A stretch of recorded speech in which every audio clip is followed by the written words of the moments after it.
السلام عليكم ورحمة الله وبركاته. الحمد لله نحمده ونستعينه ونستغفره ونؤمن به ونتوكل عليه ونعوذ بالله من شرور أنفسنا ومن سيئات أعمالنا. من يهده الله فلا مضل له ومن يضلل فلن تجد له وليا مرشدا. ونشهد أن لا إله إلا الله وحده لا شريك له. ونشهد أن سيدنا إيماننا قدوتنا حبيبنا طبيبنا وطبيب أرواحنا محمد الذي أرسله بالحق بشيرا ونذيرا وداعيا إلى الله بإذنه وسراجا منيرا. فقد قال الله تعالى في كلامه المجيد وفرقانه الحميد: أعوذ بالله من الشيطان الرجيم. بسم الله الرحمن الرحيم. إن الله وملائكته يصلون على النبي يا أيها الذين آمنوا صلوا عليه وسلموا تسليما. اللهم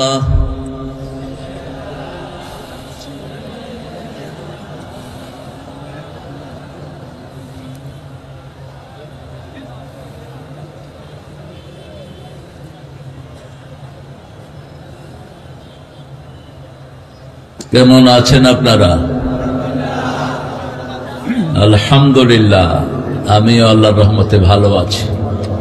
আমরা দুনিয়াতেও ভালো থাকবো, আখিরাতেও ভালো থাকবো, কারণ আমাদের দুনিয়ার শুরু কোরআন, আখিরাতের শুরু কোরআন। যারা সব সময় আলহামদুলিল্লাহ পড়ে তারা সবার আগে জান্নাতে চলে যাবে। সবচেয়ে বেশি আলহামদুলিল্লাহ পড়তেন রাহমাতাল লিল, সবার আগে তিনি জান্নাতে চলে যাবেন। সুবহানাল্লাহ। জান্নাতে যেতে চান তো সবাই? চান তো? চাইতে হলে মুসলমান হয়ে যেতে হবে। কি হতে হবে? এটা কার কথা? আল্লাহর কথা। আল্লাহর কথা মানতে রাজি আছেন তো? কারা কারা রাজি নাই?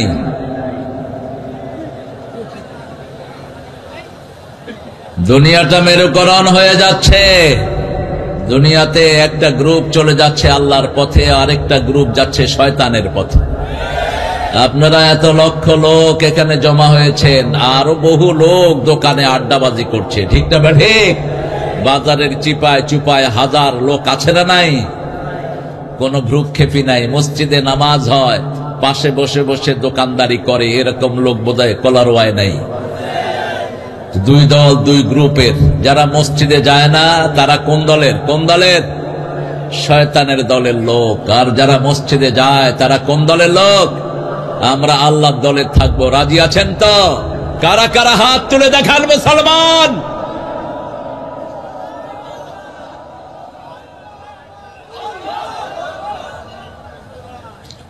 আল্লাহ হাতগুলো কবুল করুন। জোরে বলি আমিন। একটু আল্লাহর প্রশংসা দিয়ে আবার শুরু করব। পড়েন আলহামদুলিল্লাহ, আল্লাহু আকবার কবীরা আলহামদুলিল্লাহি কাসীরা সুবহানাল্লাহি বুকরাতান ওয়া আসীলা সুবহানাল্লাহি ওয়া বিহামদিহি আদাদা খালকিহি ওয়া রিদা নাফসিহি ওয়া জিনাতা আরশিহি ওয়া মিদাদা কালিমাতিহি। আওয়াজ নাই। কলারওয়াল লোকেরা কলা খায় কম। জান্নাতীদের প্রথম খাওয়ার হলো বড়ই, দ্বিতীয় খাওয়ার হলো কলা। দ্বিতীয় খাওয়া কি? কলা। এই কলা জান্নাতের হালুয়া। জান্নাতের কি হালুয়া? আজকের মেডিকেল সায়েন্স বলছে যারা দৈনিক 2টা কলা খায় বহু রোগ থেকে আল্লাহ তাদেরকে হেফাজত করে দিবেন। তাদের কিডনি, হার্ট, লিভার গুলো সুন্দর থাকবে। কয়টা কলা? 2টা কলা। আর আসহাবুল ইয়ামিন, ডানপন্থী যারা জান্নাতে যাবে প্রথম খাবে বড়ই, তারপরে খাবে কলা। সেই কলা খাওয়া লোকদের এই অবস্থা। একটু বলেন তো আল্লাহু আকবার। হয়েছে? ছাত্র দেখে অল্পতেই খুশি, আমার কান পর্যন্ত পৌঁছে নেই। আরো জোরে বলেন আল্লাহু আকবার। এখন কিছুটা পুছে দাদাদেরকে শোনায়া দেন। বেশি তেড়ি বেড়ি করবা, আল্লাহু আকবার বলে আক্রমণ করব, পলানের জায়গা খুঁজে পাবা না। মুসলমানদেরকে নামাজের সেজদায় লাথি মারো, আমরা সহ্য করি। আমার আল্লাহ বলেছেন ধৈর্য ধরো, সাহায্য করবেন কে? এই চিত্র দেখছেন কিনা আপনারা ইন্টারনেটে? নামাজ পড়ছে ছেলে, তার গর্দানে পাড়া দিয়েছে হিন্দু ছেলে। ওই পাড়ে বাংলাদেশের হিন্দুগুলো এত বেয়াদব না, ওই পাড়ের গুলো জঘন্য বেয়াদব। ঠিক না ঠিক? নামাজের সাথে যারা বেয়াদবি করে তাদের প্রতিশোধ নিবেন কে? প্রতিশোধ নেওয়া শুরু হয়েছে ভারতে। আগামী কিছুদিনের মধ্যে এই শয়তান মোদি আর টিকবে না। আগামীর ভারত হবে মুসলমানদের ভারত, আগামীর পৃথিবী হবে মুসলমানদের পৃথিবী। কোন শয়তান এই বিজয় ঠিকই রাখতে পারবে না। দলে দলে মানুষ পড়ছে লা ইলাহা লা ইলাহা ইল্লাল্লাহু মুহাম্মাদুর রাসূলুল্লাহ সাল্লাল্লাহু। প্রশংসা করব কার? প্রশংসা আছে দেখেই দুনিয়াতে এখনো খাওয়া আছে। আল্লাহর প্রশংসা যেই দিন বন্ধ হবে সব নেয়ামত বন্ধ হয়ে যাবে। প্রশংসার কারণে পৃথিবী টিকে আছে। রাসূল বলছেন সুবহানাল্লাহি বিহামদিহি, এই দোয়ার উপরেই পৃথিবীর সমস্ত রিজিকগুলো আল্লাহ নাজিল করে দেয়। আমরা যেন এই দোয়াটা পড়ি। পড়েন সুবহানাল্লাহি সুবহানাল্লাহি ওয়া বিহামদিহি আদাদা খালকিহি ওয়া রিদা নাফসিহি ওয়া জিনাতা আরশিহি ওয়া মিদাদা কালিমাতিহি লাকাল হামদ লাকাল হামদ লাকাল হামদ বিল কুরআন লাকাল হামদ বিল ইসলাম লাকাল হামদ বিআসমাইক হুয়া লাকা সাম্মাইতা বিহি নাফসাক লাকাল হামদ ইয়া রাব কামা ইয়ানবাগি লিজালালি ওয়াজহিক ওয়া আযীমি সুলতানিক। এই দোয়াটা যারা পড়বে আল্লাহ নিজ হাতে তাদেরকে পুরস্কার দিয়ে দিবেন। এই জন্য দোয়া কোনটা ছেড়ে দিবেন না, দোয়া করতেই থাকবেন। কবুল করবেন কে? আপনি মনে করছেন দোয়া বোধহয় কবুল হয় না, না, একটা দোয়াও মিস হবে না। সুবহানাল্লাহ। যত দোয়া করবেন আড়ালে আবডালে। তবে আমাদের সমস্যা হলো কি দোয়া করি এটা অনেকেই বুঝি না। ইমাম সাহেব দোয়া করে, আমরা আমিন আমিন বলি। কিসে আমিন বলি আমরা নিজেরাও জানি না। এটা যেন না হয়। দোয়া বুঝে করবেন, বুঝে করবেন। মাহফিল কমিটি বড় সুন্দর করে আয়োজন করেছে। বিগত কত বছর এই আয়োজন? মাঝখানে গ্যাপ ছিল, গত বছর শুরু হলো। হ্যাঁ, 1 বছরের দিকে মোট 10 বছর গ্যাপ ছিল। 10 বছর গ্যাপ। এটা হলো আওয়ামী লীগের গ্যাপ। কিসের গ্যাপ? আওয়ামী লীগের গ্যাপ। কোথায় ওই পান্ডাগুলো? কোথায় এখন?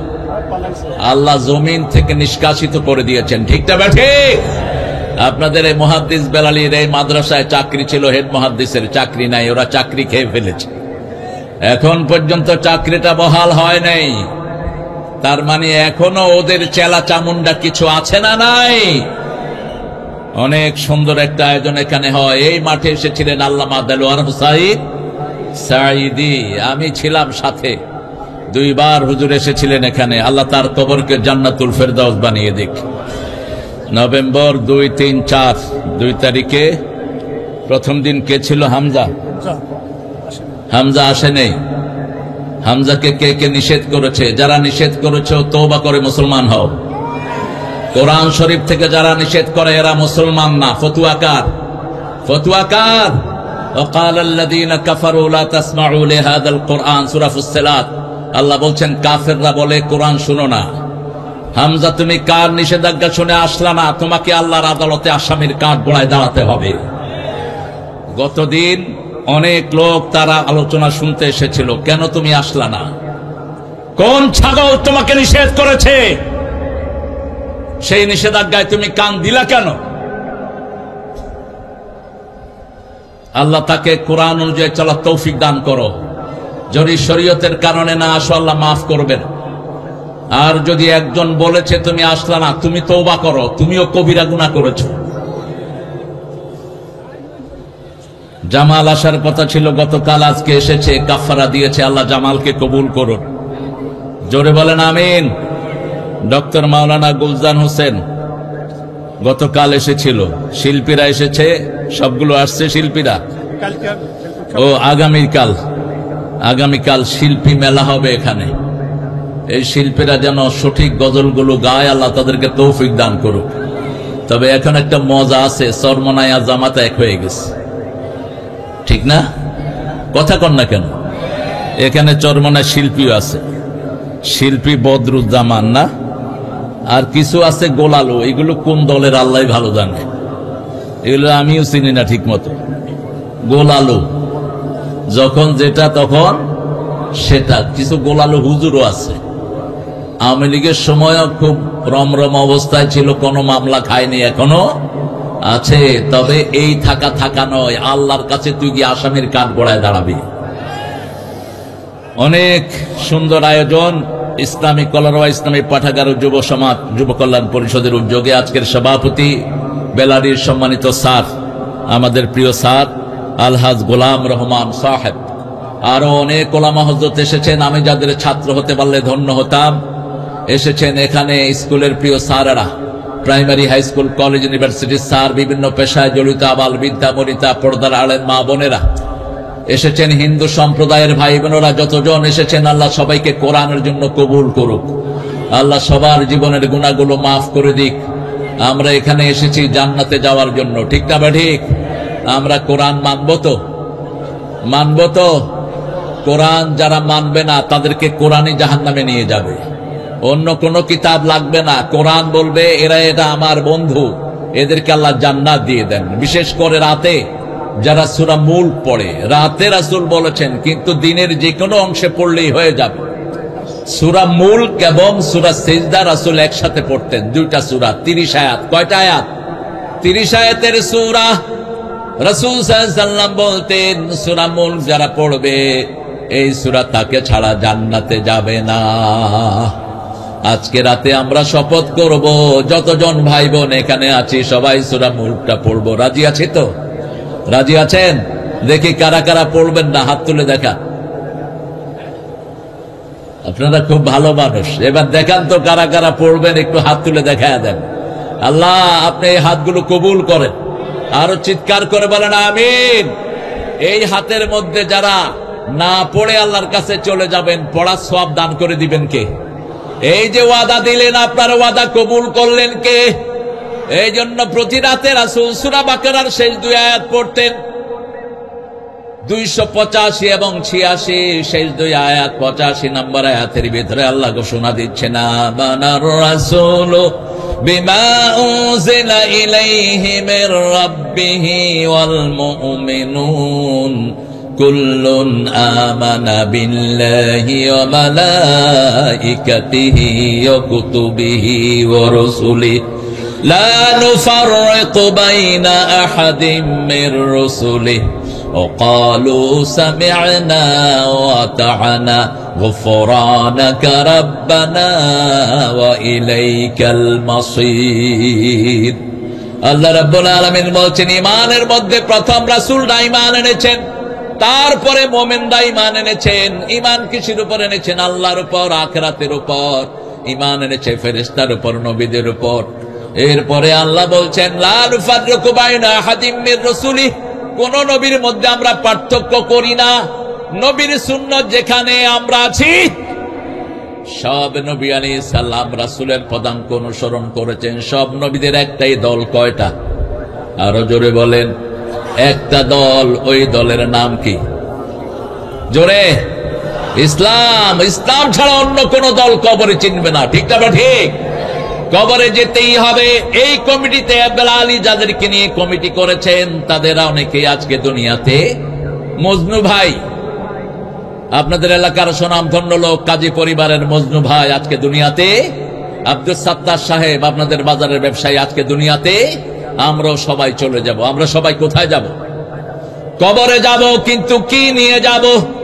সেটাই হলো আমাদের বিচার্য বিষয়। আল্লাহ বলছেন, তোমরা আমাকে ওয়াদা দাও। ওয়াকালু সামি'না, তোমরা বলো আমরা শুনলাম, আমরা মেনে নিলাম। আল্লাহ বলেন, আমিও কবুল করে নিলাম। বলেন, আমরা শুনলাম, আমরা ইসলামের সব শুনবো, রাজি আছি তো? ইসলামের কোনটা আমরা বাদ দেব না। ইসলামে পায়খানার ব্যবস্থা যেমন আছে, ভোটের ব্যবস্থাও তেমন। এমন কোন জিনিস নাই যেটা ইসলামে নাই। ঠিক না? ঠিক। আপনি কিভাবে মাহফিলে বসবেন সেটাও কোরআনে আছে না নাই? ফাফসাফু ইয়াফসাহিল্লাহ, তুমি অন্য ভাইকে জায়গা করে দাও, তোমাকে জান্নাতে জায়গা করে দিবেন কে? তুমি যদি আরেকজনকে শান্তি দাও, তোমাকে শান্তি দিবেন কে? আল্লাহ বলছেন, শিখিয়ে দিচ্ছেন, তোমরা বলো সামি'না, আমরা শুনলাম, ওয়া আতা'না, আমরা মেনে নিলাম। আল্লাহ বলেন, আমিও কবুল করে নিলাম। এখনো কিন্তু করলাম না। শুধু ঘোষণা দিয়ে যদি শোন, রাসূল বলেছেন সারা রাত ওই লোকের আমলনামায় সওয়াব লেখা হতে থাকে। এবং সেই সওয়াবটা কিসের সওয়াব? কাফাতা। 3 বার বললেন, বুখারী মুসলিমের বর্ণনা। কাফাতা, কাফাতা, কাফাতা। সারা রাতের সওয়াবের জন্য যথেষ্ট, শান্তি পাওয়ার জন্য যথেষ্ট, বিপদ মুক্তির জন্য যথেষ্ট। Just to save yourself from all type of calamity, সব রকমের বিপদ থেকে আপনাকে হেফাজতের জন্য এই 2টা আয়াতই যথেষ্ট হয়ে যাবে। প্রথম আয়াতে আপনি ঘোষণা দিচ্ছেন, আমি শুনলাম, মেনে নিলাম। আল্লাহ বলেন, আমিও কবুল করে নিলাম। আপনি বলবেন, গুফরানাক, হে আল্লাহ, আপনার কাছে ক্ষমা চাই। আল্লাহ বলবেন, আমিও তোমার সব গুনাহ ক্ষমা করে দিলাম। কি নিয়ামত!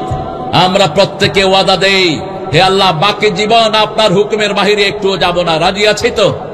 আমার মায়েরা ওয়াদা দেন, বিপদ দিকেতে যাবেন না। আপনার চুল যেন কোনো বেগানা পুরুষ না দেখে, আপনার সৌন্দর্য যেন কোনো অন্য পুরুষ না দেখে। আপনি সাজবেন আপনার স্বামীর জন্য, রাস্তার মানুষের জন্য না। মেয়েরা স্নো দিবে, আলতা দিবে, কার জন্য? কার জন্য? এখন বাজারে আসতে মাশাআল্লাহ, বাজারে গেলে দেখা যায় সব মেয়েরা সেজে গুছে এসেছে। হারাম। আপনি কোন সুগন্ধি আপনি বাহিরে আসতে ব্যবহার করবেন না। আপনি আপনার সৌন্দর্যকে ঢেকে রাখেন। জান্নাতের সৌন্দর্য আপনাকে দান করে দিবেন কে? মা ফাতেমা সাজছিলেন। মেয়েরা সাজতে পছন্দ করে। মেয়েরা যখন সাজে, কেউ দেখুক, এটা মেয়েরা চায় না। সাজার পরে দেখুক। রাসূল সাল্লাল্লাহু আলাইহি ওয়াসাল্লাম হঠাৎ করে পড়ে গেলেন ফাতেমার সাজার সামনে। ফাতেমা নিজেকে লুকালেন। রাসূল সাল্লাল্লাহু আলাইহি ওয়াসাল্লাম বললেন, মা তুমি সাজতেছো? বলছে, হ্যাঁ আব্বু, আমি সাজতেছি, আমি আমার বান্ধবীদের কাছে যাব। ছোট্ট একটা কথা, ছোট্ট মেয়ে ফাতেমাকে রাসূল বললেন, ও ফাতেমা, দুনিয়ার সাজ যদি বেশি হয়ে যায়, জান্নাতের সাজ থেকে আল্লাহ তোমাকে বঞ্চিত করে দিবে। এই ছোট্ট ফাতেমাতুজ জাহরা এই ছোট্ট কথাকে গেঁথে নিয়ে এমন ভাবে আমল করলেন, দুনিয়াতে থাকতেই তিনি জান্নাতের শ্রেষ্ঠ নারী হয়ে গেলেন, মেয়েদের সরদার হয়ে গেলেন জান্নাতে। এই ফাতেমাতুজ জাহরা এতটা পর্দাশীলা ছিলেন, তিনি মারা যাওয়ার আগে স্বামীকে বললেন, আমি মারা গেলে আমার জানাজাটা রাতে পড়বা, বেশি মানুষকে খবর করবা না। মসজিদে মৃত্যু সংবাদ প্রচার করার কোন সুন্নত ইসলামে নাই। এই যে আমরা প্রচার করি, নাই। মসজিদে ব্যক্তিগত কোন প্রচারের জন্য মসজিদের মাইক নয়। কিন্তু আমরা যা খুশি তা মসজিদে প্রচার করি। যারা করো আসামির কাঠ গড়ায় দাঁড়াবা কিয়ামতের ময়দানে। মা ফাতেমা বললেন, আমার জানাজাটা রাতের বেলায় দিবা, যাতে কাফনের উপরেও মানুষরা টের না পায় আমি কতটুকু লম্বা আর কতটুকু চওড়া ছিলাম। এতটা পর্দানিসীন ছিলেন তারা। মা আয়েশা সিদ্দিকার ঘরেই রাসূলের কবর। যতক্ষণ পর্যন্ত রাসূল সাল্লাল্লাহু আলাইহি ওয়াসাল্লাম একা ছিলেন, তিনি রেগুলার কবরে আসতেন। আবার যখন ওনার আব্বা চলে গেলেন, আবু বকর ডান পাশে থাকলেন, তখনও তিনি আসতেন, ওটা ওনার ঘর। কিন্তু যখন ওমর ফারুক রাদিয়াল্লাহু আনহু শাহাদাতের আগে তিনাকে ডেকে বললেন, মা, সারা জীবন রাসূলের পাশে পাশেই ছিলাম। আব্দুল্লাহ ইবনে ওমরকে পাঠালেন, যাও মা আয়েশা থেকে অনুমতি নাও, এক সাইডে আবু বকর আর এক সাইডের জায়গাটা তিনি যেন আমাকে দান করে দেন। আয়েশা সিদ্দিকা চিন্তা করলেন, জায়গাটা তো আমার জন্য রেখেছি, কিন্তু আমিরুল মুমিনিন চাচ্ছেন একজন মুসলমান ভাইকে যদি আমি অগ্রাধিকার দেই, আমাকে অগ্রাধিকার দিবেন কে? একজন মুসলমানের শান্তি যদি এনে দেই, আমাকে শান্তি দিবেন কে? আপনি যদি একজনকে সম্মান করেন, আপনাকে সম্মান দিবেন কে? আপনি যদি একজনের জন্য সুন্দর ব্যবস্থা করে দেন, আপনাকে ব্যবস্থা করে দিবেন কে? তিনি বললেন, আমি দিলাম। কিন্তু ওমর ফারুক বললেন, ও আব্দুল্লাহ শুনো, এখন আমি ওনার কথা শুনে আমি আশ্বস্ত হয়েছি, কিন্তু আমার মৃত্যুর পরে আবার জিজ্ঞেস করবা। এখন হয়তো আমি খলিফা, আমার ভয় দিতে পারে, মৃত্যুর পরে আমার ওফাতের পরে জিজ্ঞেস করবা তিনি খুশি মনে এটা দিয়েছেন কিনা। যদি এটা দেন তাহলে আমাকে এখানে মাটি দিবা, আনা হয় মরুভূমির যে কোনো জায়গায় আমাকে ফেলে রেখো। মৃত্যুর পরে আবার তিনি জায়গাটা দিলেন। যখনই ওমর ফারুকের কবর এখানে হলো, মা আয়েশা আর পর্দা ছাড়া কবরস্থানে যেতেন না। জীবিত অবস্থায়ও পর্দা, মৃত অবস্থায়ও পর্দা। আজকে সমাজের যত উচ্ছৃঙ্খলতা সব বেপরদিগির কারণে, ঠিক না বাটি? আজকে হুজুররা পর্যন্ত পরকীয়ায় লিপ্ত হয়ে যাচ্ছে। কারণ কি? এরা চোখকে হেফাজত করে না। আল্লাহ সূরা নূরের ভিতরে বলছেন, তুমি যদি চরিত্র হেফাজত করতে চাও, প্রথম তোমার চোখকে হেফাজত করো। কার কথা? কুল্লিল মুমিনিনা ইয়াগুদ্দু মিন আবসারিহিম ওয়া ইয়াহফাযু ফুরুজাহুম কুল্লিল মুমিনাতি ইয়াগুদ্দুনা মিন আবসারিহিন্না ওয়া ইয়াহফাযনা ফুরুজাহুন্না। মুমিন পুরুষকে বলে দাও সে যেন চক্ষুকে অবনত রাখে, লজ্জাস্থানকে হেফাজত করে। চোখের সাথে লজ্জার সম্পর্ক। মুমিনা মেয়েদেরকে বলে দাও তাদের চোখগুলো যেন হেফাজত করে, তাদের মডেস্টি যেন সেভ করে। She has to save her modesty. যখন সে নিজেকে হেফাজত করবে, তাকে হেফাজত করে দিবেন কে? আজকে আমরা এমন একটা সূরা থেকে কথা বলবো, জাবের রাদিয়াল্লাহু আনহু হাদিস, বুখারী মুসলিমে এসেছে হাদিসটি। জাবের রাদিয়াল্লাহু আনহু বর্ণনা করছেন, সাইয়েদনা মুআজ রাদিয়াল্লাহু আনহু এশার নামাজ পড়ালেন। কোন নামাজ? এশা পড়ছেন সবাই? পড়ছেন? অনেক আল্লাহর ওলি আছে নামাজ পড়ে না, কিন্তু ঈমান খুব মজবুত। তোর বুকের হাড্ডির নাম ঈমান নাকি মূর্খ? নামাজ নাই তোর মধ্যে ঈমান নাই, ঠিক না? ঠিক। তুই নামাজ পড়লি না, তুই মুমিন হলি না। এক ওয়াক্ত ছেড়ে দিবা, ওই ওয়াক্ত তুমি কাফেরের খাতায় নাম লেখা। কি করে ঘুমিয়ে থাকো ফজর করে কাজা, এমন তো হতে পারে জোহরে জানাজা। কি করে ঘুমিয়ে থাকো আসর করে কাজা, এমন তো হতে পারে মাগরিবে জানাজা। ঠিক না বে ঠিক? রাসূল একটা দোয়া হাদিস পড়তেন নামাজে। আমাদের বাংলাদেশে কোন মসজিদে ইমামের মুখে এই হাদিসটা আমি শুনি নেই।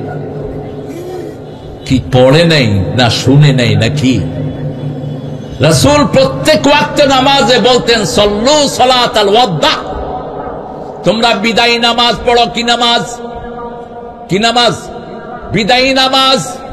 আজকের দিনেও বহু মানুষ মারা গেছে, ঠিক না বে ঠিক? এই মানুষগুলোর জীবনে আর জোহর আসবে না, আসর আসবে না, এসা আসবে না। আপনি যেই নামাজ পড়বেন, যদি বিদায়ী নামাজ পড়েন, আপনি সবচেয়ে সুন্দর করে পড়বেন। এই জন্য রাসূল বলছেন, ইবাল লিদ দুনিয়া কান্নাকা তাইশু বাদা, ইবাল লিআখিরাতিকা কান্নাকা তামুতু গাদা।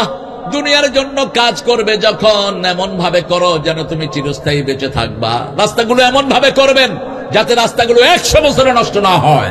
এমন ভাবে ঘর বানান যাতে আপনি, আপনার সন্তান, নাতি পুতি সব এটা ভোগ করতে পারে। ঠিক না ঠিক? এটা হলো দুনিয়ার জন্য। আর আখিরাতের জন্য যখন কাজ করব, as if you're gonna die tomorrow, আজকে এশা পড়বো, কালকে ফজর পড়ার কোন নিশ্চয়তা নাই। এইভাবে পড়বেন। বেলালির মেজে ধুলাবাই এশার নামাজ পড়ে ঘুমিয়েছেন, ফজরের সময় ডাকা হলো, তিনি আর দুনিয়াতে নাই। এই তো দুনিয়া। সেজন্য যেই নামাজটা যখন পড়বেন বলবেন আমি যেন বিদায়ী নামাজ পড়ি। কি নামাজ? কি নামাজ? বিদায়ী নামাজ। জাবের রাদিয়াল্লাহু আনহু থেকে বর্ণিত, মুআজ রাদিয়াল্লাহু আনহু এশার নামাজ পড়ালেন। কোন নামাজ? এশার নামাজ। অনেক লম্বা সূরা পড়লেন। একজন লোক গিয়ে রাসূলকে বিচার দিলেন, আপনি নামাজ যখন পড়বেন ইমামতি, তখন আপনি মুসল্লিদের দিকে খেয়াল রাখবেন, বৃদ্ধ আছে কিনা, পায়ে ব্যথা আছে কিনা, তারপরে দাঁড়াতে ক্যাপেবল কিনা, এগুলো দেখে আপনাকে নামাজের ইমামতি করতে হবে। কোন শিশু আছে কিনা, শিশু যদি কাঁদতো রাসূল সাল্লাল্লাহু আলাইহি ওয়াসাল্লাম নামাজ শর্ট করে দিতেন। একদিন ফজরের সময় সবচেয়ে লম্বা কেরাত তিনি পড়তেন, 120 আয়াত 160 আয়াত পর্যন্ত পড়তেন 2 রাকাতে রাহমাতাল লিল। কিন্তু একদিন নাস ফালাক দিয়ে ফজর শেষ। সাহাবায়ে কেরাম জিজ্ঞেস করলেন, ইয়া রাসূলুল্লাহ, এত ছোট সূরা দিয়ে তো নামাজ পড়ান না, কেন এত সূরা পড়লেন? রাসূল সাল্লাল্লাহু আলাইহি ওয়াসাল্লাম বললেন, যখনই আমি তাকবীরে তাহরিমা বেঁধেছি, শিশুর কান্না আমার কানে ভেসে এসেছে। আমি শিশুকে কষ্ট দিতে চাই না, আমি নামাজ সংক্ষিপ্ত করে দিয়েছি। ইসলাম কত সুন্দর, সবার সুবিধা দেখে, সবার শান্তি দেখে। ঠিক না ঠিক? রাসূল সাল্লাল্লাহু আলাইহি ওয়াসাল্লাম মুআজকে বললেন, মুআজ, তুমি বড় কষ্ট দিয়ে ফেলেছো মানুষকে। কেন তুমি এত লম্বা নামাজ পড়লা? তুমি যখন একলা নিয়ত করবা লম্বা পড়ো, যত লম্বা ইচ্ছা পড়ো, কোনো অসুবিধা নাই। কিন্তু যখন পিছনে মানুষ থাকবে তাদের সুবিধা তোমাকে দেখতেই হবে। তুমি যখন রাতের নামাজ পড়বা, তুমি 3টা সূরা পড়ো। 3টা সূরার কথা রাসূল বললেন, এই 3টা সূরার মতো সূরাগুলো পড়ো। সেই সূরাগুলোর মধ্যে একটা সূরা আজকে পড়বো, যে সূরাটা পড়লেই কিয়ামতের চিত্র চোখের সামনে ভেসে আসে। বলেন তো কোন সূরা? হ্যাঁ, জোরে। সূরা ইনফিতার বলে ফেলেছে। সূরা ইনফিতার, সূরা ইনশিকাক, এই সূরাগুলো রাসূল বলছেন কয়েকটা সূরা। সূরা শামসু কুওয়ারাত, এগুলো যখন তোমরা পড়বা, এগুলো কিয়ামত মনে করিয়ে দেয়। কি মনে করিয়ে দেয়? কিয়ামত কখন হবে? ইযা মাতাল ইনসান কাদ কামাত কিয়ামাতু। রাসূল বললেন, কেউ যখন মারা যায় তার কিয়ামত শুরু হয়ে যায়। মৃত্যুর পর থেকে তার কিয়ামত শুরু হয়ে যায়। এজন্য প্রত্যেক মানুষ চাইবে আমার জন্য মৃত্যুটা সুন্দর হয়। রাসূল বলছেন, রাতের বেলায় সন্ধ্যার পরে 100 বার যে সুবহানাল্লাহি ওয়া বিহামদিহি পড়বে, ওই রাতে যদি সে মারা যায়, তার চেয়ে সুন্দর মৃত্যু আর কারোই হবে না। সকাল বেলায় যদি 100 বার সুবহানাল্লাহি ওয়া বিহামদিহি পড়ে, ওই দিন সে মারা গেলে তার চেয়ে সুন্দর মৃত্যু আর কারো হবে না। তবে যে বেশি পড়বে তার আরো সুন্দর মৃত্যু দান করে দিবেন কে? সূরা ইনফিতার থেকে কথা বলবো। 5টা জিনিসের সম্পর্কে আল্লাহ জিজ্ঞেস করবেন। কোন মানুষের পা নাড়াতে দিবেন না। মেথর থেকে শুরু করে দেশের প্রধানমন্ত্রী পর্যন্ত, সুইপার থেকে শুরু করে প্রধান উপদেষ্টা ইউনূস পর্যন্ত, সবগুলোকে আল্লাহর আদালতে দাঁড়িয়ে থাকতে হবে। কার কথা? আল্লাহর কথা বলেছেন মুহাম্মদ সাল্লাল্লাহু লা ইয়াযালু কাদামা বনি আদম হাত্তা ইউসালু আন খামস। কোন মানুষের পা আল্লাহ নাড়াতে দিবেন না, যেই ধর্মেরই হোক, যেই বর্ণেরই হোক, কোন মানুষের পা আল্লাহ নাড়াতে দিবেন না 5টা প্রশ্ন ছাড়া। কয়টা? 5টা। প্রথম প্রশ্ন হলো হায়াতুকা ফীমা আবলাহু, তোমার জীবন তুমি কোন রাস্তায় খরচ করেছো? অন্তবিহীন পথে চলাই জীবন, শুধু জীবনের কথা বলাই জীবন। এটা হলো নাস্তিকের কথা। অন্তবিহীন পথে চলাই জীবন, এটা নাস্তিকের কথা। শুধু জীবনের কথা বলাই জীবন, নাস্তিকের কথা। যে মেয়েটি রোজ রাতে বদলায় হাতে হাতে, তার অভিশাপ নিয়ে চলাই জীবন, এটা মুমিনের কথা না। মুমিনের কথা কি? শুধু আল্লাহর পথে চলাই জীবন, শুধু আল্লাহর কথা মানাই জীবন। যে মেয়েটি রোজ রাতে বদলায় হাতে হাতে, তাকে অভিশাপ থেকে বাঁচানোই জীবন। ঠিক না ঠিক? তাকেও বিষাদ থেকে বাঁচাতে হবে। একটা মেয়ে যেন ডিরেল না হয়, আপনার বোন যেন বিপদে চলে না যায়, আপনার মেয়ে যেন বিপদে চলে না যায়, এজন্য আপনাকে জবাবদিহি করতে হবে। আপনি কিভাবে আপনার মেয়েকে পরিচালিত করেছেন? আপনার মেয়ের হাতে আপনি ইন্টারনেট দিয়েছেন, মেয়ে 14 জনের সাথে লাইন করেছে, এরকম মেয়ে বিশ্ব কলার হয় নাই। হ্যাঁ, একটা ছেলে 7টা 8টা মেয়ের সাথে লাইন করে, এরকম ছেলে কলার হয় নাই। সেটার জন্য দায়ী কে? আপনি কেন তাকে অ্যান্ড্রয়েড সেট দিলেন? কেন দিয়েছেন আপনি তার হাতে অ্যান্ড্রয়েড সেট? ক্লাস 7-এর ছেলে মা বাপে আদর করে অ্যান্ড্রয়েড সেট দিতে থাকে, বাস ক্লাস 9 পর্যন্ত যেতে না দিতে ছেলের বিয়ের প্রস্তাব সমানে আসা শুরু হলো। ছেলে বলল যে হয় বিয়ে করাইবা, নাইলে বিষ খেয়ে বেড়ে যাবে। এই কাহিনীগুলো নাই। কিভাবে জীবন কাটিয়েছ? 2 নাম্বার, যৌবন কোন রাস্তায় খরচ করেছ? তোমার যৌবন সবচেয়ে দামি যৌবন আল্লাহ দান করেছেন, কোন রাস্তায় খরচ করেছ? 3 নাম্বার, কোন পথে টাকা আয় করেছ? নেতা সাহেব হলেই কোটি টাকার মালিক। নেতা সাহেবের টাকা পয়সার কোনো অভাব নাই। সামান্য মেম্বার 100 কোটি টাকার মালিক আছে না নাই? কলরোয়াতে নাই। এমপি সাহেব টাকার সোর্স কি? কোত্থেকে টাকা এসেছে তোর? কোথায় খরচ করেছো? মিন আইনা ইকতাসাবাহু ফীমা আনফাকাহু, কোথায় থেকে টাকা কামাই করেছো, কোথায় খরচ করেছো? 5 নম্বর প্রশ্ন হবে, যে জ্ঞান তুমি অর্জন করেছো সেটা কতটুকু তুমি কাজে লাগিয়েছো? এই 5টা প্রশ্নের উত্তর দেয়া ছাড়া কাউকে পা নাড়াতে দেয়া হবে না। এখন আপনারা বলেন, এই 5টার পরে সর্বপ্রথম কোন জিনিসের হিসাব হবে? জোরে বলেন, আরো জোরে। নামাজ। এখন যেই দলে নামাজ নাই সেই দল আমরা করব, যেই নেতার কাছে নামাজ নাই সেই নেতার কাছে আমরা যাব। আল্লাহ আমাদেরকে নামাজ হিসাবে কবুল করেন। ইযাস সামাউন ফাতারাত ওয়া ইযাল কাওয়াকিবু তাতারাত ওয়া ইযাল বিহারু ফুজ্জিরাত ওয়া ইযাল কুবুরু বু'সিরাত আলিমাত নাফসুম মা কদ্দামাত ওয়া আখারাত ইয়া আইয়ুহাল ইনসানু মা গররাকা বিরাব্বিকাল কারীম। একটু আখিরাত চোখের সামনে রাখবেন, তাহলে আর দুনিয়া আপনাকে কষ্ট দিবে না। একটু একজনের মৃত্যু আপনার চোখের সামনে রাখবেন। ফাকসিরু যিকরা হাযমিল লাযাত ওয়াল মাউত, রাসূল বলেছেন বেশি করে স্মরণ করো মৃত্যু। মৃত্যু স্মরণ করলেই তুমি আর খারাপ কাজ করতে পারবে না। ঠিক না ঠিক? এখন খারাপ কাজ বাড়ছে না কমছে? করোনার পরে তো আমার মনে হয় বিড়িখোরের সংখ্যা বেড়ে গেছে। করোনাটা একটা এসেছিল মানুষকে তালিম দেওয়ার জন্য। করোনায় সবচেয়ে বেশি মারা গেছে ইসলাম বিরোধীরা, সবচেয়ে বেশি মারা গেছে মদখোররা, সবচেয়ে বেশি মারা গেছে কাফের মুশরিকরা। ঠিক না ঠিক? কিন্তু মোমেনদের অবস্থাও বেগতিক। মোমেনদের ছেলে মেয়েরা এখন এত বিড়ি খায়, এত নেশা করে। করোনার পরে আপনাদের এই যশোর এলাকার এক লোক নতুন করে বিড়ির ফ্যাক্টরি খুলছে, সাপ্লাই দিয়ে কুলাচ্ছেন। আগে বেচত বিড়ি, এখন বেচে সিগারেট। এটা সিগারেট আর বিড়ি তো হালাল, কি বলেন? কথা বলেন। হ্যাঁ, কি বললেন? এত আস্তে কেন চিৎকার করে? আর জর্দা কি?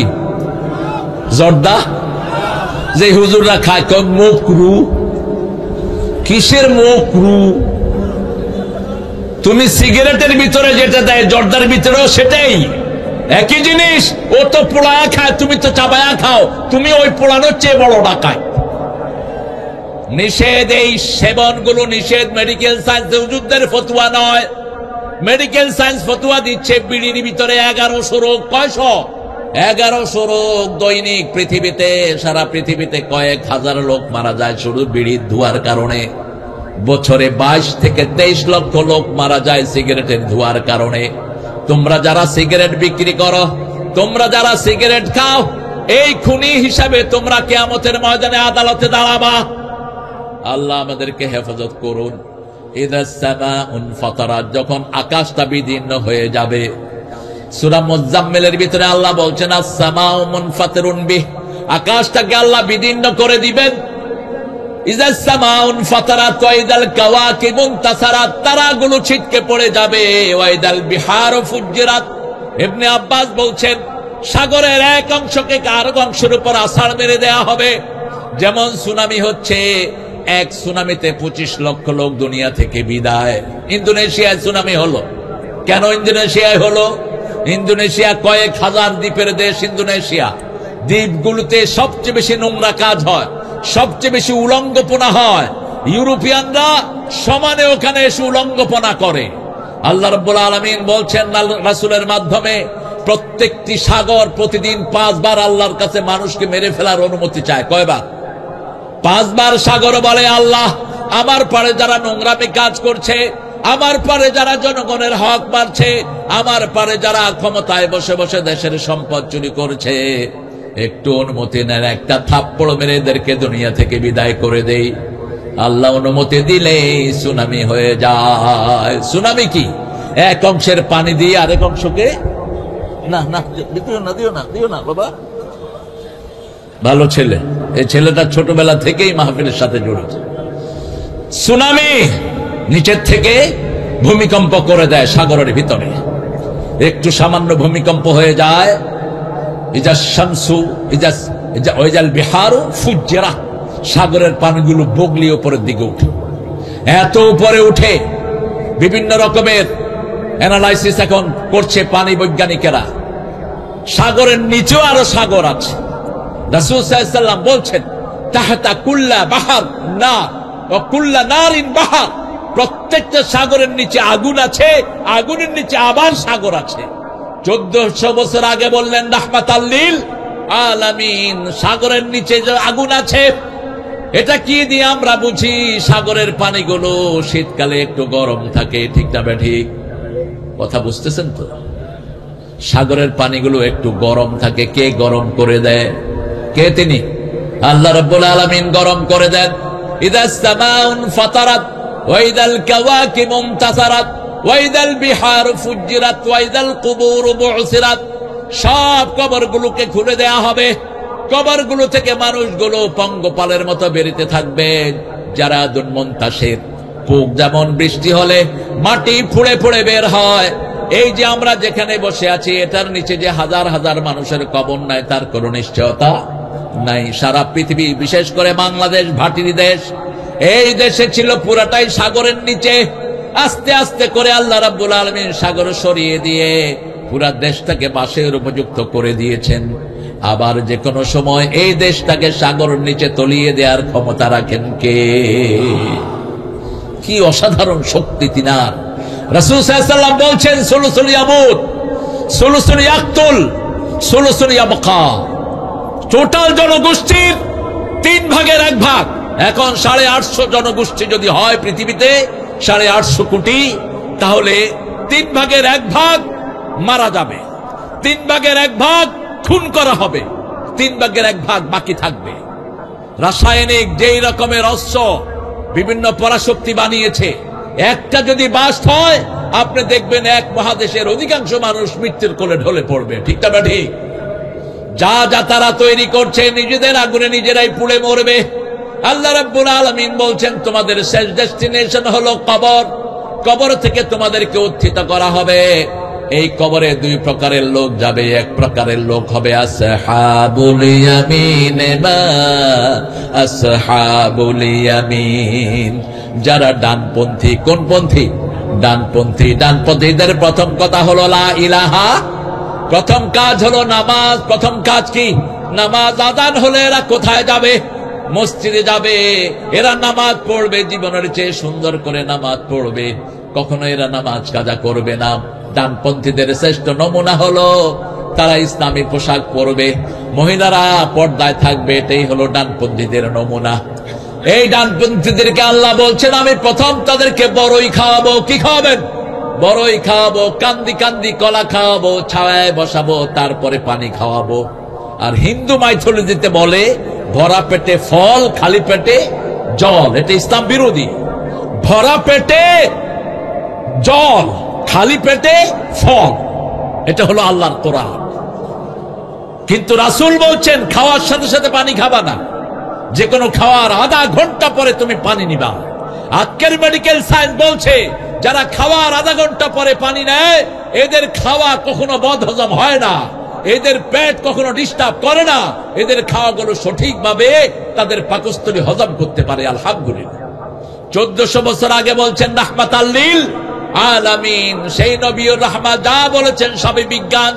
আল্লাহ বলছেন ডানপন্থীদেরকে আগে আমি জান্নাতে নিয়ে বড়ই দেব, তারপরে কান্দি কান্দি কলা দেব, ছায়ায় বসাবো, তারপরে পানি দিব, তারপরে আবার ফল দিব। ফল যারা বেশি খায় তাদের রোগ ভালো করে দেন কে? আরো জোরে বলে।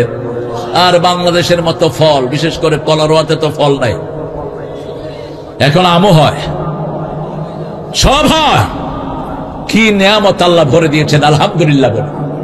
আল্লাহ বলছেন ইদাস সামাউন ফাতারাত ওয়া ইদাল কাওয়াকিবু ইনতাসারাত ওয়া ইদাল বিহারু ফুজ্জিরাত ওয়া ইদাল কুবুরু বু'থিরাত আলিমাত নাফসুম মা কদ্দামাত ওয়া আখারাত। আগের পরের সব আমলনামা মানুষের হাতে দান করে দিবেন কে?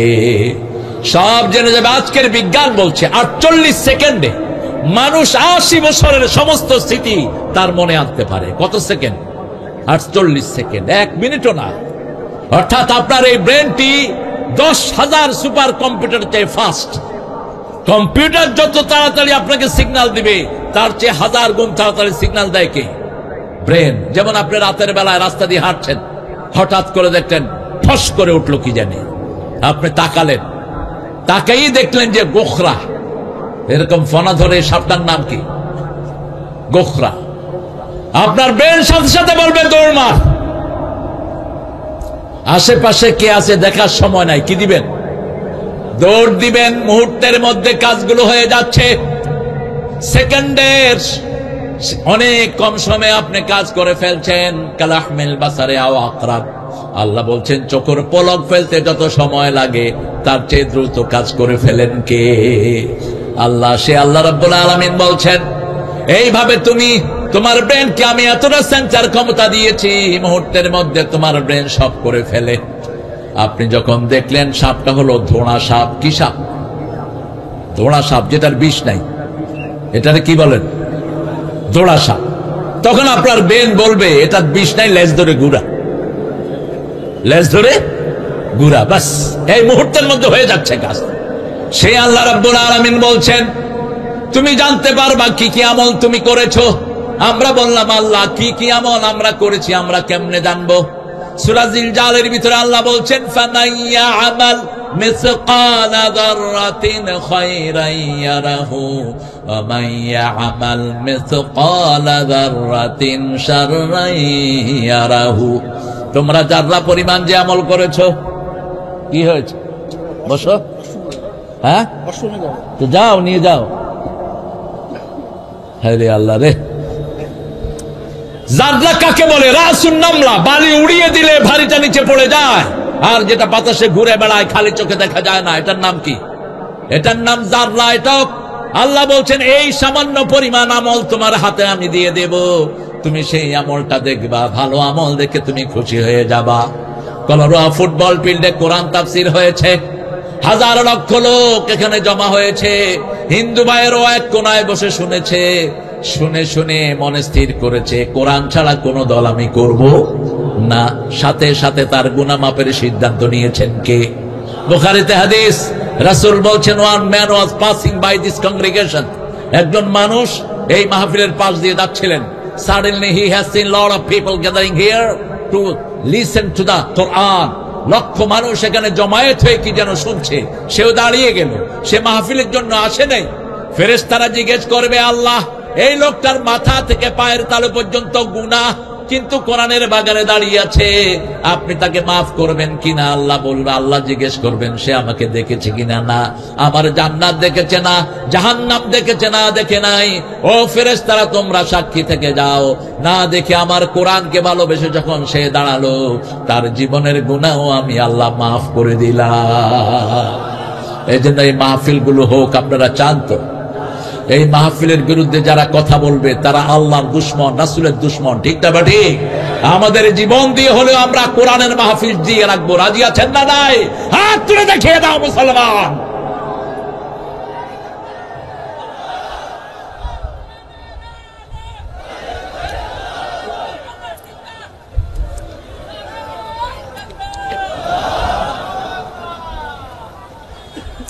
কলারওয়াল লোকের শান্তি কমে গেছে, আওয়াজের আগের মতো আওয়াজ নাই। একটু জোরে বলেন তো আল্লাহু আকবার। হয়েছে? তুমি নিজেই তো কোন জোরে বলেন আল্লাহু আকবার। ওই যে নেতা সাহেবের মতো আর কি, জেহাদ জেহাদ জেহাদ চাই, জেহাদ লাগলে নেতা নাই, কর্মীদেরকে ঠেলা দিয়ে নেতা আউট, এরকম দল আছে না নাই? বহু নেতা আছে এরকম, সুবিধাবাদ জিন্দাবাদ, আছে না নাই? আল্লাহ এসব নেতাদের থেকে আমাদেরকে হেফাজতে রাখেন। আমাদের আমলগুলো আল্লাহ হাতে তুলে দিবেন। কি আমল হাতে তুলে দিবেন? আপনি একজন মানুষের খারাপ চিন্তা করছেন, সেটা আল্লাহ আপনার চোখের সামনে তুলে দিবেন। আবার একজন মানুষকে আপনি উপকার করেছেন, তাকে একটা কথা বলে সেই সওয়াবটাও আপনার চোখের সামনে তুলে দিবেন কে? রাসূল সাল্লাল্লাহু আলাইহি ওয়াসাল্লাম বলছেন, মানুষ মনে করে দোয়াগুলো কবুল হয় না, আল্লাহ সব দোয়া জান্নাতে সাজিয়ে রেখেছেন। আল্লাহ বলবেন, বান্দা তুমি আমার কাছে কি কি চেয়েছিলে? বান্দা কিছু বলার পরে ভুলে যাবে, কারণ ছোটবেলা থেকে এই পর্যন্ত কত দোয়া আমরা করেছি, সব দোয়া আমাদের কারো মনে নাই। আল্লাহ বলবেন, তুমি ছোটবেলা থেকে যা যা দোয়া করেছো একটু ডাইন দিকে তাকাও। গোলাম ডান দিকে তাকিয়ে দেখবে, নাবালক থেকে শুরু করে মৃত্যু পর্যন্ত যত দোয়া করেছে সব আল্লাহ জান্নাতে তার জন্য সাজিয়ে রেখেছে। গোলাম সেজদায় পড়ে বলবে, আল্লাহ যা দুনিয়াতে দিয়েছো তাও যদি না দিতে আমি ধন্য হয়ে যেতাম। এই জন্য কোন দোয়াকে ছোট করে দেখবেন না। যখনই সুযোগ পান দোয়া করবেন কার কাছে? যখনই সুযোগ পান আল্লাহর কাছে হাত তোলেন, যখনই সুযোগ পান সেজদা দেন।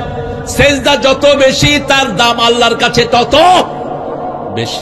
সেজদা নাই আল্লাহর কাছে তার কোনো দাম নাই। যত জায়গায় সেজদা দিবেন এই জায়গাগুলো কিয়ামতের ময়দানে আল্লাহর কাছে বলবে, আল্লাহ আপনার জন্য এই এই জায়গায় সেজদা দিয়েছে, সেজদার জায়গা কখনো জাহান্নামের আগুন পোড়াবে না। আল্লাহ রাব্বুল আলামিন সেজন্য বলছেন, অসজুদ ওয়াক্তারিব, সেজদা দাও, আমার কাছে চলে আসো।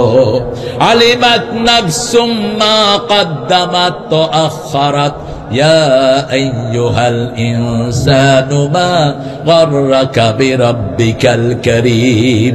আল্লাহ বলবেন, হে আমার বান্দারা, হে বাংলাদেশের লোকেরা, কলালোয়ার লোকেরা, হে বিভিন্ন দর করা লোকেরা, কোন জিনিস আমার মতো দয়ালু রবের ব্যাপারে তোমাদেরকে উদাসীন করে রেখেছে? কোন জিনিস তোমাকে ধোকায় ফেলে রেখেছে? এত নেয়ামত দেওয়ার পরে নামাজ পড়ে না, এরকম লোক বেশি না কম? কথা বলেন। জুমার দিন ছাড়া মসজিদে মুসল্লি নাই, সকালবেলায় মুসল্লি নাই। দেশ তো মুসলমানের দেশ বলে এটাকে। জোহরে মুসল্লি নাই, আসরে নাই। বিশাল বিশাল দলের নেতা, নামাজের একটু গন্ধ তার কাছে নাই। এক সপ্তাহে শুধু জুমার নামাজ পড়ে, এরকম পান্ডা নেতা আছে না নাই? কথা বলেন। কি দিয়ে আপনি নামাজ আল্লাহর কাছে জান্নাত পাবেন? কি দিয়ে? কি দিয়ে আপনি আল্লাহর বান্দা হবেন? জান্নাতের চাবি কি? আরো জোরে বলেন। নামাজের চাবি কি? নামাজের চাবি ওযু। নামাজের চাবি ওযু। কি সুন্দর লিঙ্ক দেখেন।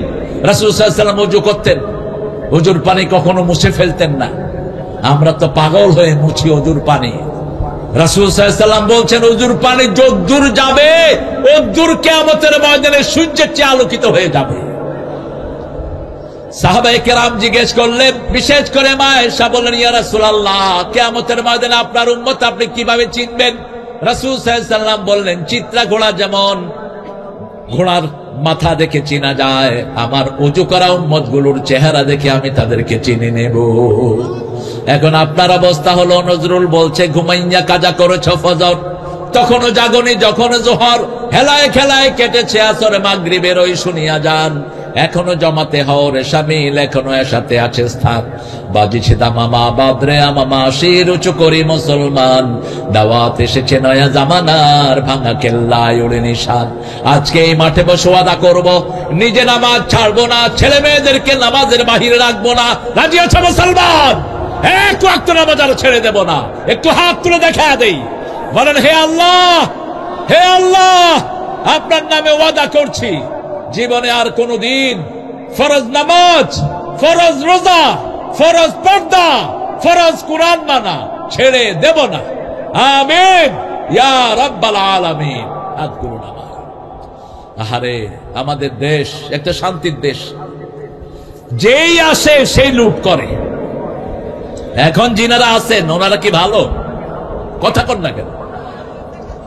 এখন যিনারা আছেন ওনাদের মধ্যে লুটেরা আছে না নাই? সব লুটেরা বসে আছে। দেশের কোনো শান্তি নাই, গরিবের বিবি সবার ভাবি। গরিব দেশ, যে ক্ষমতায় বসে আর ছাড়তে চায় না, কারণ ক্ষমতার মজা বড় বেশি মজা। ফোন করলেই শুধু টাকা টাকা, হিসাব দেওয়ার কোনো চিন্তা নাই। একটা গ্রুপ আছে যারা হিসাব দেওয়ার চিন্তা করে, কারো থেকে তারা চাঁদা খায় না, আছে না নাই? কোন গ্রুপ তারা?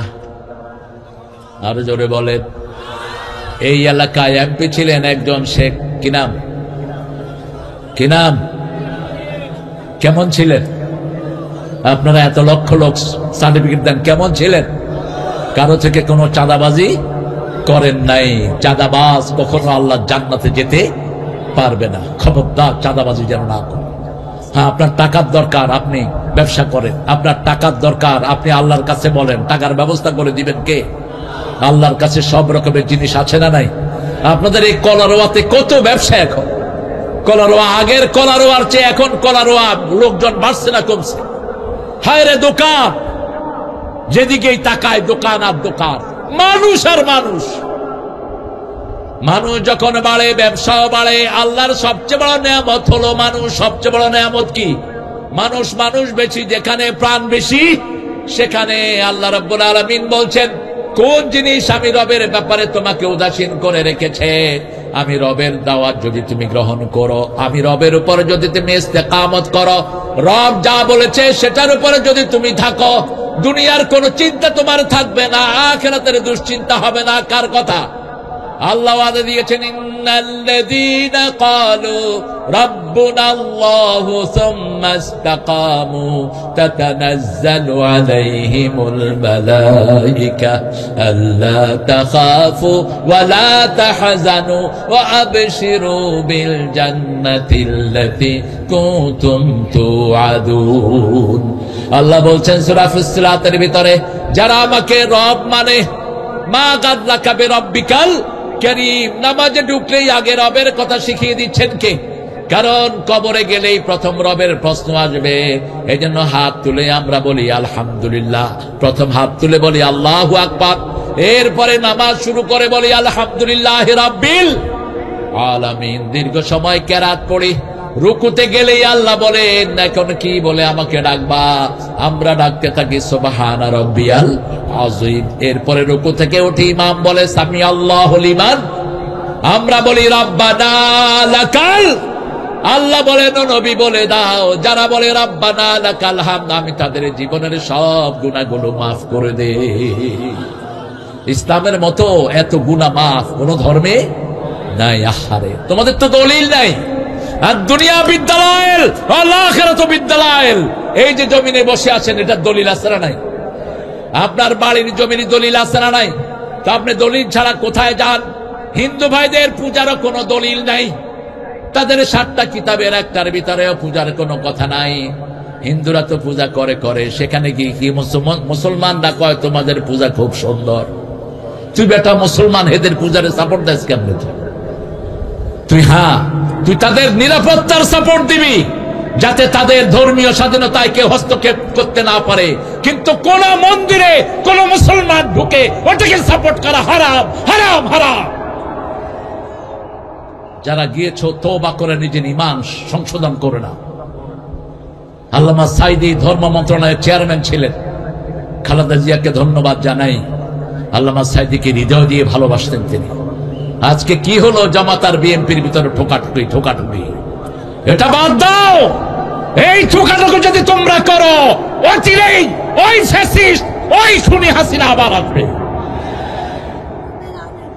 সেই জন্য আমরা কোন ঠোকাঠুকিতে যাব? আমরা চাই দেশটা শান্তিভাবে চলুক, ঠিক না বেঠি? গত বছর আমার হাবিব ভাই এখানে ছিলেন, এই বছর নাই কেন? হ্যাঁ, আর আনতে চাইলে এখানে হাবিব থাকবে, এখানে ইজ্জতুল্লাহ থাকবে, ঠিক না বেঠি? নাই কেন তোমরা? তোমরা নাই কেন?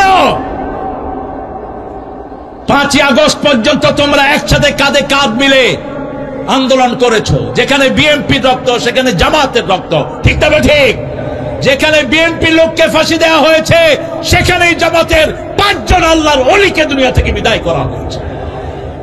কেন তোমরা আলাদা হও? মামলা খেয়েছে এই দুইটার কোন কর্মী বাড়িতে থাকতে পারে নাই, ঠিক তবে ঠিক। গত বছর হাবিব বলেছে আমাকে যে 17 জনকে লাইফ 17 বছরের মৃত্যুদণ্ড দিয়ে দিয়েছে। 70 বছর এই মামলা খায় যারা, মিথ্যা মামলায় যারা জড়ায়, মিথ্যা মামলা যারা দেয়, যাদেরকে দেয় ওদের সব গুনাহ যারা দেয় তাদের আমলনামায় আল্লাহ ট্রান্সফার করে দেয়, ওদেরকে আল্লাহ মাসুম করে দেয়। 4 জন মারাও গিয়েছে। আমরা একসাথে যদি চলি বাংলাদেশের শান্তি কেউ ছিনিয়ে নিতে পারবে না, ঠিক না ঠিক। পার্লামেন্টে যাওয়ার কোন শখ ইসলাম আমাদের নাই। আমরা পার্লামেন্টে গিয়ে আমাদের কোনো লাভ নাই, বৈশ্বিক কোনো লাভ নাই। আমরা চাই যেই পার্লামেন্টে যাবে এবার কোরআন দিয়ে পার্লামেন্ট চালাতে হবে। কোরআনের বাহিরে পার্লামেন্ট চালাবা একদিনে চলতে দেব না। রাজি আছো কিনা মুসলমান? হাত তুলে দেখাও।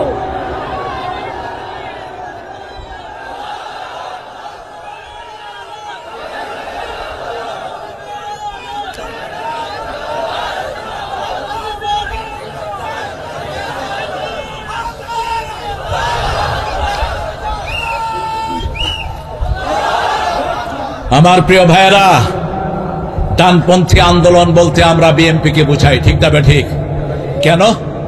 কারণ এই সংবিধানকে যখন শেখ মুজিব সেকুলার বানিয়েছিল, আল্লাহ বিরোধী বানিয়েছিল, তখন এই সংবিধানে প্রথম বিসমিল্লাহ ঢুকিয়েছে কে? জোরে বলেন, জোরে বলেন।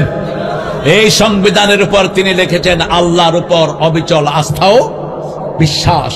কোরআন শরীফের সবচেয়ে যে আয়াতটা বেশি, সেই আয়াতটা কোন আয়াত?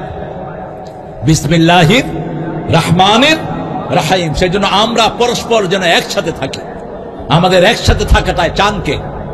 ঐক্য আছে যেখানে শান্তি আছে সেখানে 5ই আগস্ট যদি সব দলের লোকেরা ওই ফ্যাসিস্টকে তাড়ানোর জন্য ঘর থেকে বের না হতো, হয়তো আন্দোলন এখনো চলতে থাকতো, ঠিক না ঠিক? সবাই যখন একসাথে বেরিয়েছে, আন্দোলনকে সফল করে দিয়েছেন কে? সেই আন্দোলনে হিন্দু আছে না নাই? মুসলমান আছে না নাই? সব দলের লোক আছে না নাই? ঘর থেকে বেরিয়ে পড়েছে সবাই। একটা ইস্যু, হাসিনা তুই কবে যাবি, ঠিক না ঠিক? হাসিনা সব রান্না বাড়া করে খাবে, পোলাও, কোরমা, জর্দা, কালিয়া, কুত্তা যা আছে, পুকুরের থেকে কাতল মাছ উঠেছে বড় বড় পিস, খাবে, মুখে দিবে। এমন সময় 3 বাহিনীর প্রধান গিয়ে বলে এখানে ঢুকায় না, ভাগেন। পুলিশের আইজিকে বলছে এই তুই কি করস? আমি কি করব, এত মানুষ, আমার কাছে এত গুলি নাই। বিমান বাহিনীর প্রধানকে বলল তুই কি দেখছ? কয় আমি টাওয়ারে উঠে দেখি চারিদিক থেকে শুধু বল্লার মতো মানুষ আসতেছে। সেনাবাহিনীর প্রধানকে বলছে গুলি চালাও। সেনাবাহিনীর প্রধান বলছে আমার এত গুলি নাই। এখন বলছে আমিও ছাড়বো না। সেনাবাহিনীর প্রধান বলছে একটু পরে লোকেরা আপনার হাত পা ছিঁড়ে ফেলবে।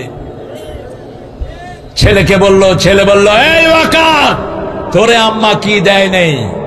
ওয়াকার বলছে আমি তো আপনাদেরই জামাই, মাথাটা ঠান্ডা করেন।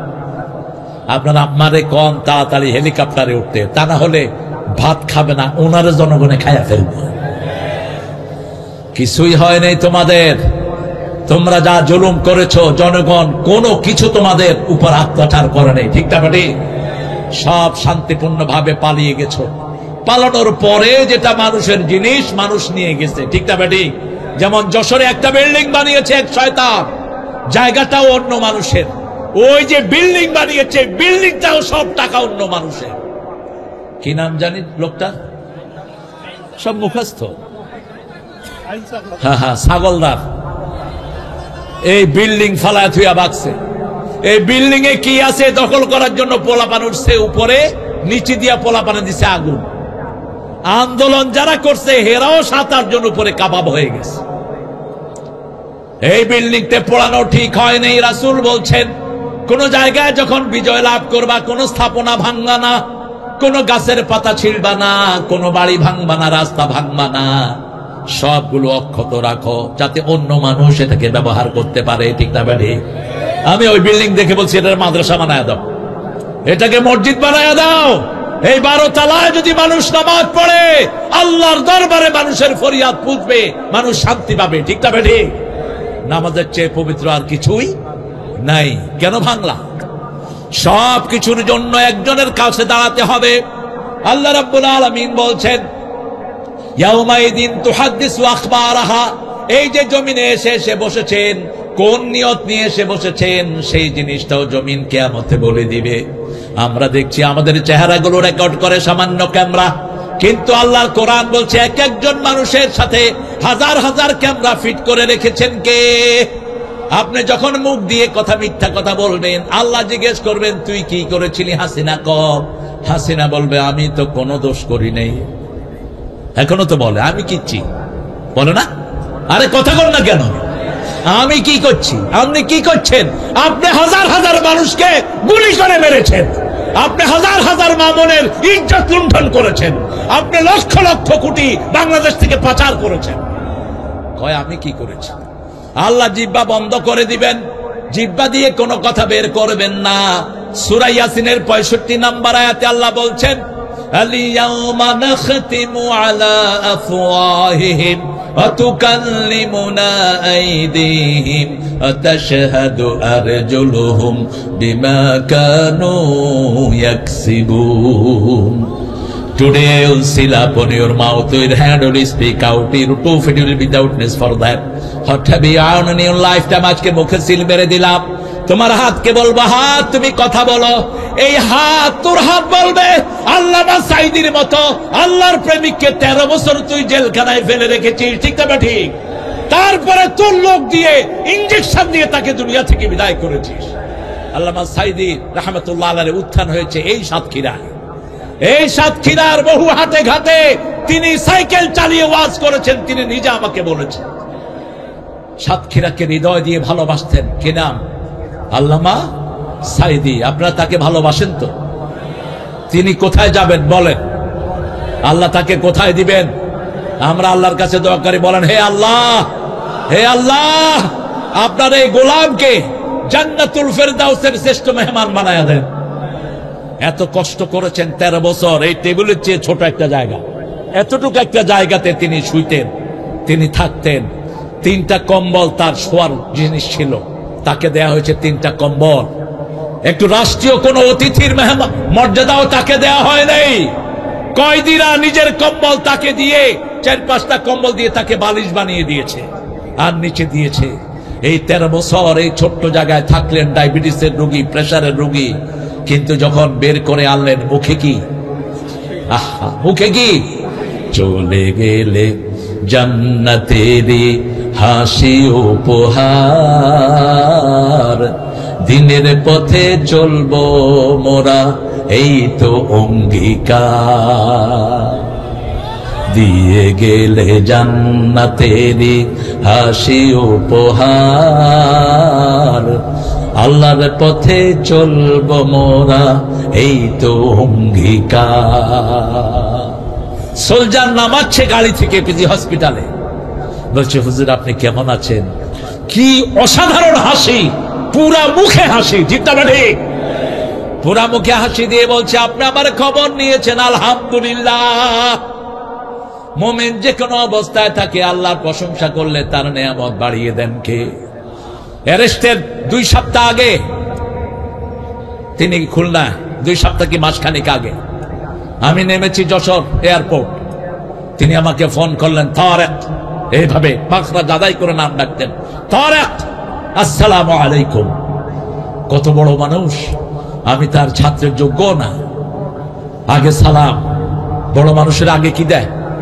আগে কি দেয়? সবচেয়ে বড় মানুষ রাহমাত আল্লির সবার আগে সালাম দিতেন। কোথায় তুমি? আমি বললাম আমি যশোর এয়ারপোর্টে নামলাম। যাবা কোথায়? কলারোয়া। এই মজনু ভাইয়ের বাড়িতে উঠতাম, বেলালের বাড়িতে উঠতাম। মজনু ভাইয়ের ভাই আসছে এখানে, শাহেদ ভাই উঠেন একটু সালাম দেন। এই যে মজনু ভাইয়ের ভাই, এই কাজী পরিবার ইসলামের জন্য ওয়াকফ করা পরিবার। তিনি বললেন গাড়ি ঘুরাও। প্রোগ্রাম কখন? আমি বললাম সন্ধ্যায়। তিনি বললেন গাড়ি ঘুরাও। খুলনার দিকে। খুলনা আপনারা জানেন তিনার একটা প্রতিষ্ঠান আছে, বাংলাদেশের শ্রেষ্ঠ প্রতিষ্ঠানের একটা, 7 থেকে 8,000 ছাত্র সেখানে, আলহামদুলিল্লাহ। তিনি ছুটি দিয়ে দিলেন, মসজিদে সব ছেলেরা আমরা বসলাম।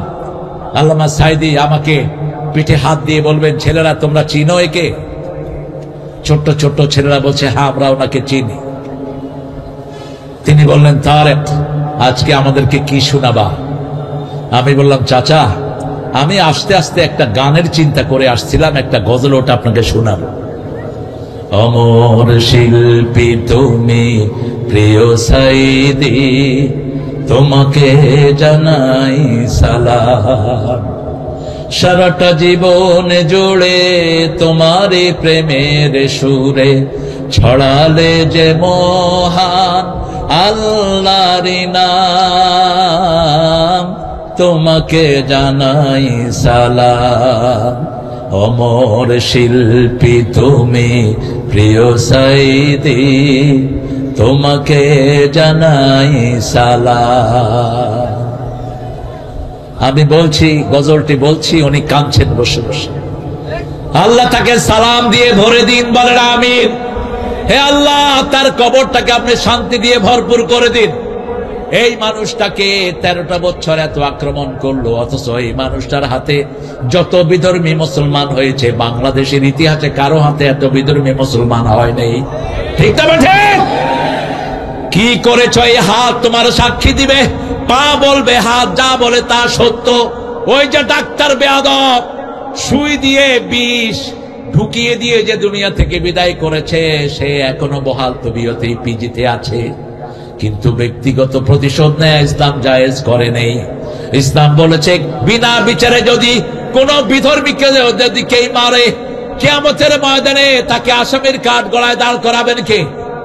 আপনি বিনা বিচারে কারো গায়ে হাত দিতে পারবেন না। সেই জন্য আমরা কোনো প্রতিশোধ নেই না। ইসলাম আলাদা প্রতিশোধ নেয় না। ইসলাম আলাদা একজনের উপর ভরসা করে, তিনি কে? সেই আল্লাহ রাব্বুল আলামিন বলছেন, কিয়ামতের ময়দানে আমি মুখ বন্ধ করে দেব, যতজন মিথ্যা সাক্ষী দিয়েছে সবাইকে হাজির করা হবে। শুক্রঞ্জন মালি একটা হিন্দু লোক, আমি পিরোজপুর গিয়েছি, আমাকে জড়িয়ে ধরেছেন। আমি বললাম, তুমি সাক্ষী দিলা না কেন? বলছে, জন্মের পর থেকে দেখেছি এই লোকটা কোন হিন্দুর দিকে কোনদিন চোখ তুলেও তাকান নাই। যখন যে সাহায্য আমরা চেয়েছি আমাদের পাশে এসে দাঁড়িয়েছে। আমি কিভাবে তার ব্যাপারে মিথ্যা কথা বলি? আমি বলেছি আমার প্রাণ যাবে, কিন্তু তার ব্যাপারে আমি মিথ্যা সাক্ষী দিতে পারবো? সাইয়েদনা ইব্রাহিম আলাইহিস সালাম দোয়া করতেন, জাআলনি লিসানা সিদকিন ফিল আখিরিন ওয়াজআলনি ওয়ারাসাতাম মিন জান্নাতিন নাঈম। সূরা শুআরার ভিতরে ৭৪ থেকে ৭৮ পর্যন্ত ওনার আকীদা আল্লাহ তুলে দিয়েছেন। তিনি বলতেন, ফাইদা মারুতু ফায়াশফিন, আমরা যখন অসুস্থ হই আমাদেরকে সুস্থ করে দেন কে? আরো জোরে বলেন।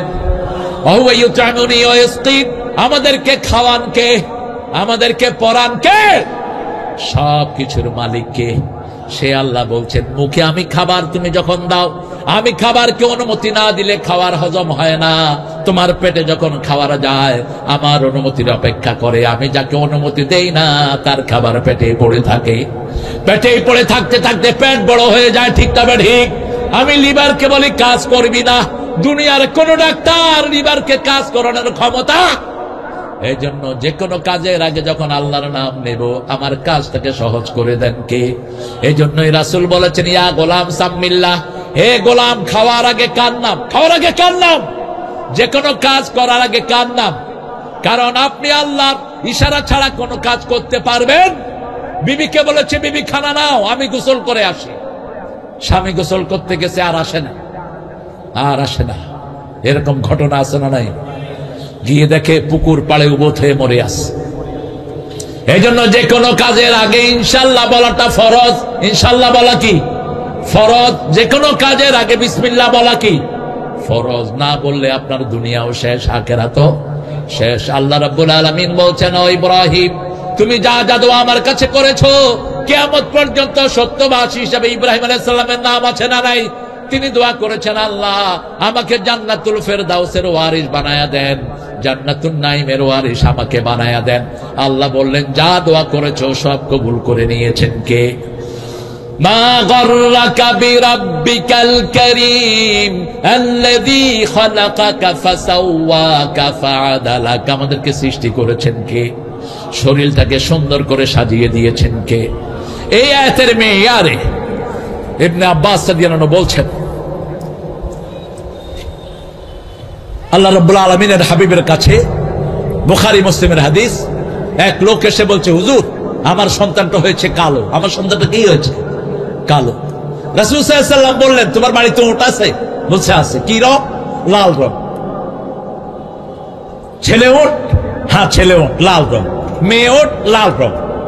ওই ওটের বাচ্চা কি কখনো কখনো মিলানো রং হয়, যে লালও আছে সাদা কালো ফোটা ফোটা আছে? কয় হয় হুজুর। তো হুজুর সাল্লাল্লাহু আলাইহি ওয়াসাল্লাম বললেন, রাসূল সাল্লাল্লাহু আলাইহি ওয়াসাল্লাম বললেন কেন হয়? ওটের মালিক বলছে ওর আগের ওট কোনটার ধারাটা সে অবলম্বন করে, আগের ওট কোনটা হয়তো চিত্রা ছিল, এই জন্য পরের ওটও চিত্রা হতে পারে। এবার রাসূল সাল্লাল্লাহু আলাইহি ওয়াসাল্লাম বললেন, এই যে সন্তানটা কালো হয়েছে, তোমরা দুইজনই সুন্দর, এই সন্তানটা কালো হয়েছে, তোমাদের পূর্বপুরুষ কেউ কালো হতে পারে? একটা সন্তান 14টা সিঁড়ি টানে, পরিবার ভেঙে যায়। স্বামী স্ত্রী দুইজন সুন্দর, কিন্তু সন্তানটা কালো হয়, তখন স্বামী সন্দেহ করে কাকে? আরে কথা কন না কেন? এরকম একটা মামলা আমার কাছে এসেছিল, টার্কিশ পরিবার, স্বামী স্ত্রী দুইজনই ফর্সা, ছেলে হয়েছে কালো। এখন স্বামী বলতেছে, তুমি কার সাথে কি করছো? উপায়ান্তর না পেয়ে ফাইদা তানাযাতুম ফি শাইইন ফারুদ্দুহু ইলাল্লাহি ওয়ার রাসূল। আল্লাহ রাব্বুল আলামিন বলছেন, যখনই কোথাও ঝগড়া হবে তোমরা আল্লাহর কাছে যাও, রাসূলের কাছে যাও। ঠিক তবে ঠিক। এখন আমরা তো আল্লাহ রাসূলের কাছে যাই না, আমরা কার কাছে যাই? গ্রামে কোনো ঝগড়া হয় চেয়ারম্যানের কাছে যাই, চেয়ারম্যান দুই দিক থেকে টাকা খায়া বস চম্পট। এটা অবশ্য কলারওয়াতে নেই, বাজায়া দিয়া দুই দিক থেকে টাকা খায়। একটা বিয়ে, মেয়ে গেছে তার সালিশ নিয়ে, সেখানে মেয়েকে কুপ্রস্তাব দেয়, এরকম বেয়াদব আছে না নাই? বড় নেতা, বিভিন্ন মোবাইল কলগুলো ফাঁস হচ্ছে। জমি দখল করে নিয়ে গেছে, মেয়েটার কিচ্ছু নাই, মেয়েটা একটা কলেজে চাকরি করে। বড় নেতাকে বলছে, নেতা আপনি ছাড়া তো আমাদের অবলম্বন নাই, দোকানগুলো নিয়ে গেছে, এই জমিটা যদি ছেড়ে না দেন বাচ্চা নিয়ে আমাদের মরা ছাড়া উপায় নাই। বলছে তুমি একটু একান্তে আমার সাথে দেখা করো। মেয়ে বলছে একান্তে মানে কি? বলছে একান্তে মানে তুমি বুঝো না, তুমি একটু একা আমার সাথে এসে দেখা করো। এরকম লম্পট আমাদের সমাজে নাই। কথা বলেন না কেন? এদেরকে মোবাইল টেকিং করে ধরো, পিটিয়ে মারো জনগণের সামনে। যেখানে ইসলাম নাই সেখানে জনগণের ভোগান্তির কোনো শেষ নাই, আর যেখানে ইসলাম আছে সেখানে সমাধান আছে। আমি তাদেরকে জিজ্ঞেস করলাম, who was black in your whole family? এই ছেলে, তোমার পরিবারে তোমার দাদা, পরদাদা, তোমার চাচা, ফুফু কে ব্ল্যাক ছিল? বলছে আমার দাদার দাদা ছিল কালো। আমি বললাম এই সন্তানটা হয়েছে, এটা হলো তোমার দাদার দাদা। সব সমাধান কোরআনে আছে না নাই? একটা ছেলের যদি 14 পুরুষের কেউ কালো হয়, সন্তানটা কালো হতে পারে। একটা ছেলে মেয়ের 14 পুরুষে যদি কেউ সাদা হয়, সন্তানটা সাদা হতে পারে। দেখা যায় পিতামাতা দুইজন কালো, কিন্তু সন্তানটা সাদা। আইয়ে সূরাতিম মা শাআ রাক্কাবাক, তোমাদের যেই চেহারা আল্লাহ দিতে চেয়েছেন, লক্ষ কোটি মানুষ তিনি সৃষ্টি করেছেন, কারো সাথে কারো চেহারার কোনো মিল, চেহারা তো দূরের কথা, কণ্ঠের মিল নাই। কতজন আল্লামা সাইদি সাজতে চায়, ঠিক না বেঠি? কণ্ঠ একটু এদিক সেদিক হতে পারে, কিন্তু সাইদি হওয়া সম্ভব। কি নেয়ামত আল্লাহ দিয়েছেন বলেন তো। দেখেন গলাটা যে সবচেয়ে অবাক, আল্লাহর প্রত্যেকটা জিনিস এতটা সায়েন্টিফিক, আমাদের চিন্তায় আসতে পারবে না কিভাবে আল্লাহ এটা করেন। কিভাবে গলার কণ্ঠ বের হয়, আওয়াজ বের হয়, বলেন তো কিভাবে বের হয়? একটা জিহ্বা উপরে, ছোট্ট জিহ্বা, ওটা লড়ে আর মুখ নাড়ায়, আওয়াজ বের হয়। কারো আওয়াজের সাথে কারো আওয়াজের কোনো মিল নাই। প্রত্যেককে আলাদা আওয়াজ দান করেছেন কে? সে আল্লাহ রাব্বুল আলামিন বলছেন, তোমাকে আমি সুন্দর করে সৃষ্টি করেছি। খালাকাকা ফাসাওয়াকা ফাআদালাক। রাসূল সাল্লাল্লাহু আলাইহি ওয়াসাল্লাম বিশর ইবনে জাহ্হাশের থেকে বর্ণনা, রাসূল হাতের মধ্যে একটু থুতু নিলেন। কি নিলেন? থুতু। থুতু, থুতুকে আপনারা কি বলেন? থুতুকে কি কর? স্যাপ। স্যাপ কি নিল? হাতের মধ্যে স্যাপ নিল। স্যাপ নিয়ে রাসূল লাড়ছেন, আর বলছেন তোমাদের এই সুন্দর চেহারা, তোমাদের এই অবয়ব, তোমাদের হাত পা অঙ্গ প্রত্যঙ্গ সব সৃষ্টি করেছেন কে?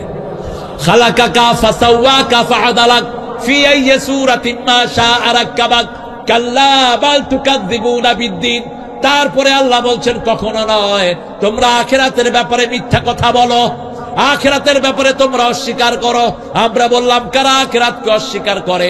আল্লাহ বলছেন আরাআইতাল্লাযী, পড়েন, আরাআইতাল্লাযী ইউকাযযিবু বিদ্দীন ফাযালিকাল্লাযী ইয়াদউল ইয়াতীম ওয়া লা ইয়াহুদ্দু আলা তুআমিল মিসকিন। Have you seen those people who are denying the resurrection day? ওই মানুষকে তোমরা দেখেছো নাকি যারা আখিরাতকে অস্বীকার করে? ইউকাযযিবু বিদ্দীন ফাযালিকাল্লাযী ইয়াদউল ইয়াতীম। এদের প্রথম খাসলত হলো এতিমের গলা ধরে ধাক্কা দেয়। বড় ভাই মারা গেছে, ছোট বাচ্চাগুলোকে জমি থেকে আলাদা করে, এরকম মানুষ আছে না নাই? নিজের আত্মীয় স্বজন মারা যায়, ছোট্ট ছোট্ট বাচ্চা রেখে তাদেরকে জমিন থেকে বহিষ্কার করে দেয়। এরা আখিরাতে বিশ্বাস করে না। ইয়াদউল ইয়াতীম ওয়ালা ইয়াহুদ্দু আলা তুআমিল মিসকিন।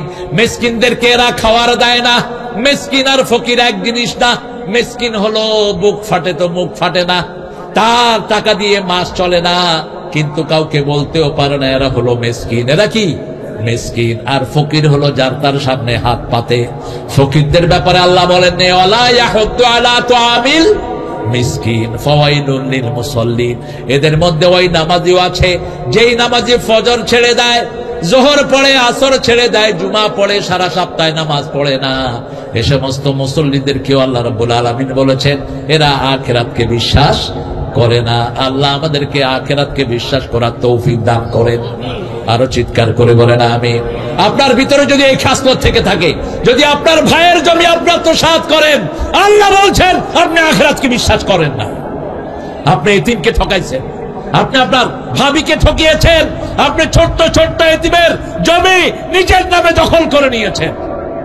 আপনি বিরাট সাধু, আপনাকে দুনিয়ার মানুষ ধরতে পারবে না। ধরবেন কে? আল্লাহ ধরবেন। মিসকিনকে খাওয়া দিবেন, নিজের নিকট আত্মীয় খবর নিবেন, ভাই কত টাকা বেতন পান? 15,000 টাকা বেতন পাই, পরিবারে খাওয়ার মানুষ হলো 7 জন, কিছুই হয় না। গোপনে তার হাতে টাকা দিয়ে দেন, আপনার উপর খুশি হয়ে যাবেন কে? নামাজের ব্যাপারে যারা উদাসীন, এখনো রেডি হয়ে যান, এখনো 5 ওয়াক্ত নামাজ পড়েন, তা না হলে আপনার ভবিষ্যৎ বড় অন্ধকার। আপনি নামাজ পড়লেন না, এমন সময় মৃত্যু হাজির হলো, দুনিয়াও শেষ, আখিরাতও। এবার আল্লাহ বলছেন ওয়ামা আদরাকা মা ইয়াউমুদ্দিন সুম্মা মা আদরাকা মা ইয়াউমুদ্দিন। কিয়ামতের দিনটা কি তোমরা জানো নাকি? কিয়ামতের দিন সম্পর্কে অনেকেই মনে করেন কোন পীর সাহেবের মুরিদ হলাম, গলা ধরে পীর সাহেব ধাক্কা দিয়ে দিলেন, আমি জান্নাতে চলে যাব। এত সহজ কি কিয়ামতের ময়দান? প্রত্যেক মানুষকে একা একা দাঁড়াতে হবে। কোন নেতাকে তার নেতাগিরি সেখানে দেখাতে দেয়া হবে না। আতিয়ামাল কিয়ামতে ফারদা, প্রত্যেকটি মানুষ একা কিয়ামতের ময়দানে দাঁড়াবে। কোন নেতা তার নেতাগিরি দেখাতে পারবে না। ঠিক তবে ঠিক, আপনি যাকে চোখ রাঙিয়েছেন, বিগত সরকারের আমলে কলারোয়ার বহু মানুষ কলারোয়া ছেড়েছে, কথা কন না কেন? বেলালীর মতো মুহাদ্দিস কলারোয়ায় থাকতে পারে নাই। কোথায় ছিল সে? কোথায়? যশোর ছিল, যশোরে ধাওয়া করেছে, গেছে ঢাকা। আজও চাকরিটা ফিরে পায় নেই। তার মানে হলো তাদের প্রেতাত্মা এখনো আছে। মামলা হয়েছে অনেকের নামে, এলাকায় থাকতে পারে নাই। তোমার ভয়ে যারা পালিয়ে গেছে, মনে রেখো, তারা মাফ না করে আল্লাহ তোর মতো বেয়াদবকে মাফ করবে না। পায়ে পড়ে মাফ চাহ। বহু লোক দেশ ছেড়ে পালিয়েছে। আপনাদের সাতক্ষীরার লোক আমি পেয়েছি লন্ডনে গিয়ে। কি ব্যাপার? বলো হুজুর 7 মাস বাচ্চা ছেলে মেয়েদেরকে দেখি না, 2 বছর দেখি না, 3 বছর দেখি না। এরকম নির্যাতন সাতক্ষীরাতে হয়েছে কি হয়নি? ওই এসপি শয়তানটা কোথায়? যেই ওসি কুত্তা গুলি করেছে মানুষের পায়ে, কোথায় সেই কুত্তাটা? ওকে ধরে এনে মানুষের কাছে ছেড়ে দাও। কত প্রীতি! এখন তো তোর শয়তানও শেষ, তুইও শেষ। তবে একটা সান্ত্বনা আমাদের আছে। সূরা সিজদার 22 নম্বর আয়াতে আল্লাহ সান্ত্বনা দিচ্ছেন, ইন্না লিল মুজরিমিনা মুনতাকিমুন। প্রত্যেকটি অপরাধের প্রতিশোধ গ্রহণ করবেন কে? একজন গ্রহণ করবেন, তিনার নাম কি? আরো জোরে বলেন কি না? সেই আল্লাহর দিকে আমাদেরকে ফিরে আসতে হবে। যে সমস্ত ভাইয়েরা মামলা খেয়েছো, আল্লাহর দিকে ফিরে আসো। দুনিয়ার কোন দল যদি করো, দুনিয়াও শেষ, আখিরাতও কিছুই পাবা না। আর আল্লাহর জন্য যদি তুমি বাড়ি ছাড়ো, আল্লাহর জন্য যদি তুমি কষ্ট করো, আল্লাহ রাব্বুল আলামিন বলছেন নি'মা আজরুল আমিলিন, যারা আমার জন্য কোনো কাজ করবে শ্রেষ্ঠ পুরস্কার আমি তাদেরকে দান করে দেব। আমরা বললাম কি পুরস্কার দিবেন? আল্লাহ বললেন হুরুম মাকসুরাতুন ফিল খিয়াম, তাবরের ভিতরে এত সুন্দর রমণী থাকবে যাদের চোখগুলো আনাতা নয়নে কান্নাহুন্নাল ইয়াকুতু ওয়াল মারজান, প্রস্ফুটিত মারজান এর চেয়ে সুন্দর গোলাপের মতো সুন্দর। রাসূল বলতে গিয়ে বললেন, যেই হুর তোমাদেরকে দেয়া হবে, হুতের হুরের নখ যদি দুনিয়ার কোন অংশে ডুবিয়ে রাখে, সারা দুনিয়ার অন্ধকার হবে না। এই হুর যাদেরকে রাখা হয়েছে, এদের হাতের রুমাল যদি দুনিয়াতে ছেড়ে দেয়, সারা দুনিয়া সুঘ্রাণে ভর্তি হয়ে যাবে।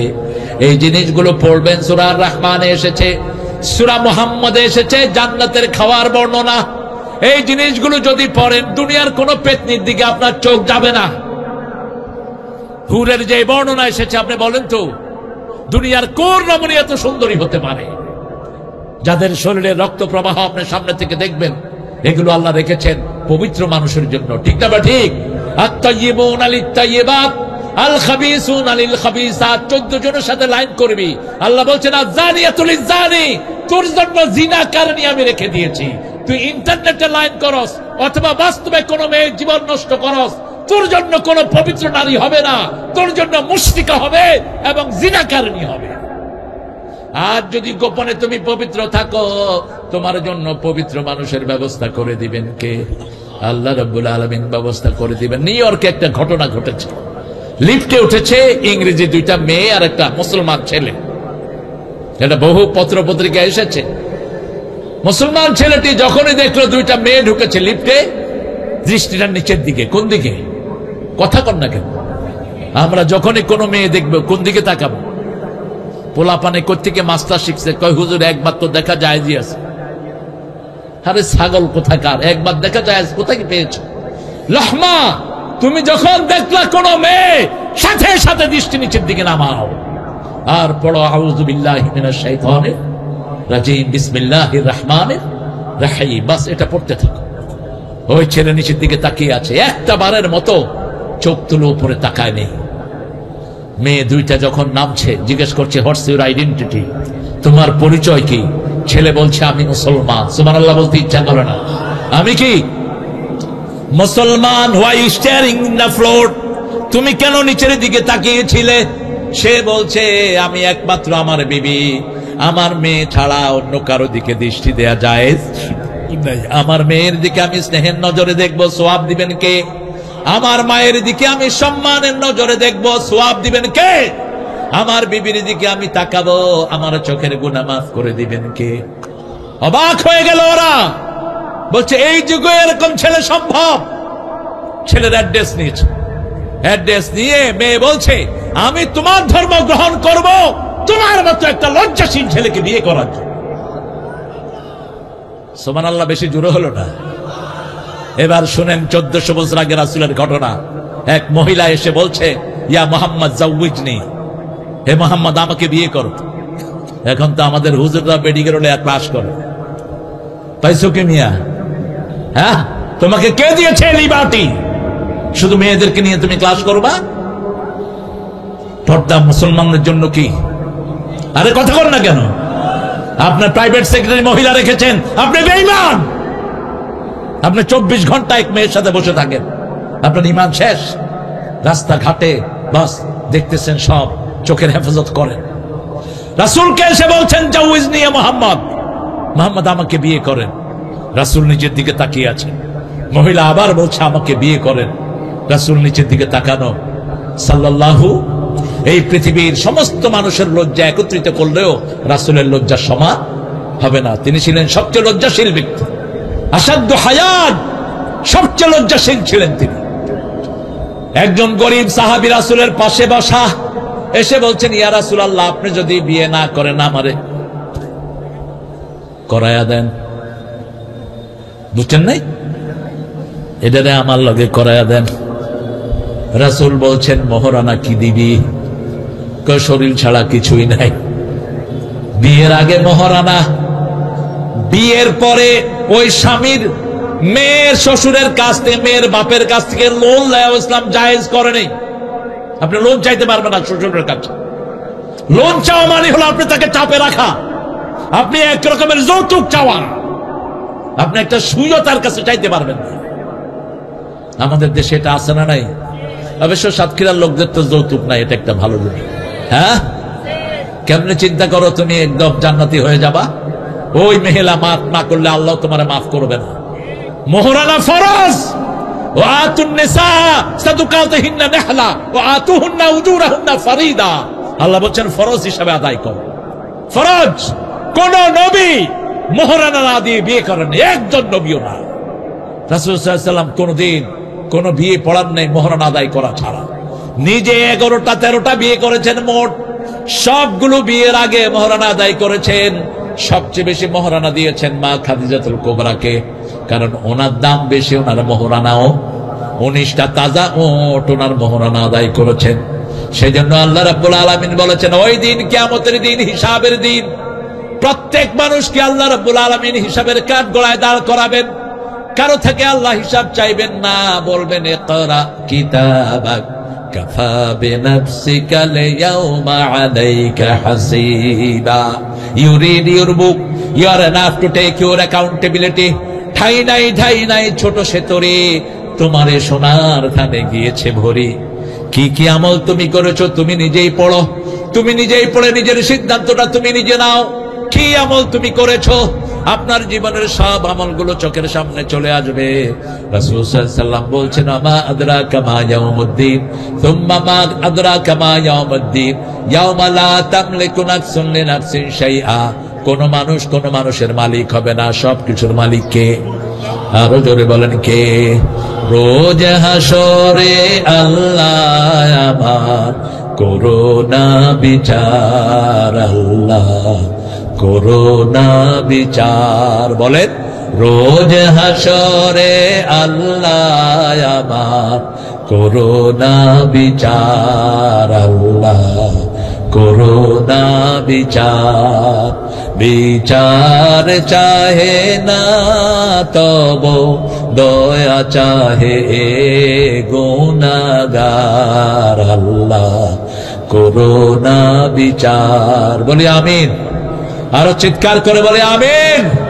রোজ হাসরে যেন আল্লাহর সামনে মুমিন হয়ে দাঁড়াতে পারি, এই জন্য একটা দোয়া রাসূল সব সময় করতেন, পড়েন আল্লাহুম্মা আল্লাহুম্মা হাসিবনি হিসাবান ইয়াসীরা, আল্লাহুম্মা হাফিজনি হাসিবনি হিসাবান ইয়াসীরা।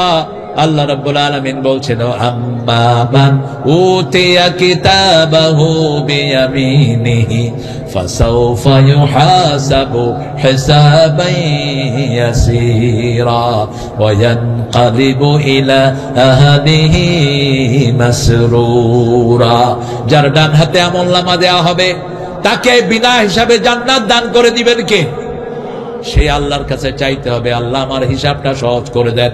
রাসূলকে আল্লাহ মাফ করে দিয়েছেন। সূরা ফাতিহা আল্লাহ বলছেন গুফিরা লাকা মা তাকাদ্দামা মিন যামবিকা ওয়া মা তাআখার, তোমার আগের পরের সবগুলো গুনাহ মাফ। তারপরেও রাসূল নামাজের সিজদায় গিয়ে দোয়া করতেন আল্লাহুম্মা হাসিবনি হিসাবান ইয়াসীরা। মা আয়েশা শুনে বললেন ইয়া রাসূলুল্লাহ আপনার আগের পরের সব গুনাহ মাফ, কেন আপনি এই দোয়াটা করেন? রাসূল সাল্লাল্লাহু আলাইহি ওয়াসাল্লাম বলছেন আয়েশা রে, আল্লাহ যদি কারো কাছে হিসাব দেন, হিসাব চায়, হিসাব দেওয়ার ক্ষমতা কারো নাই। তবে আল্লাহ আমাকে ওয়াদা করেছেন ইয়াতাগাম্মাদনি আল্লাহু বিরহমাতিহি, তিনি তার রহমত দিয়ে আমাকে ঘিরে দিবেন, তারপরে আমার উম্মত যেন পড়তে পারে।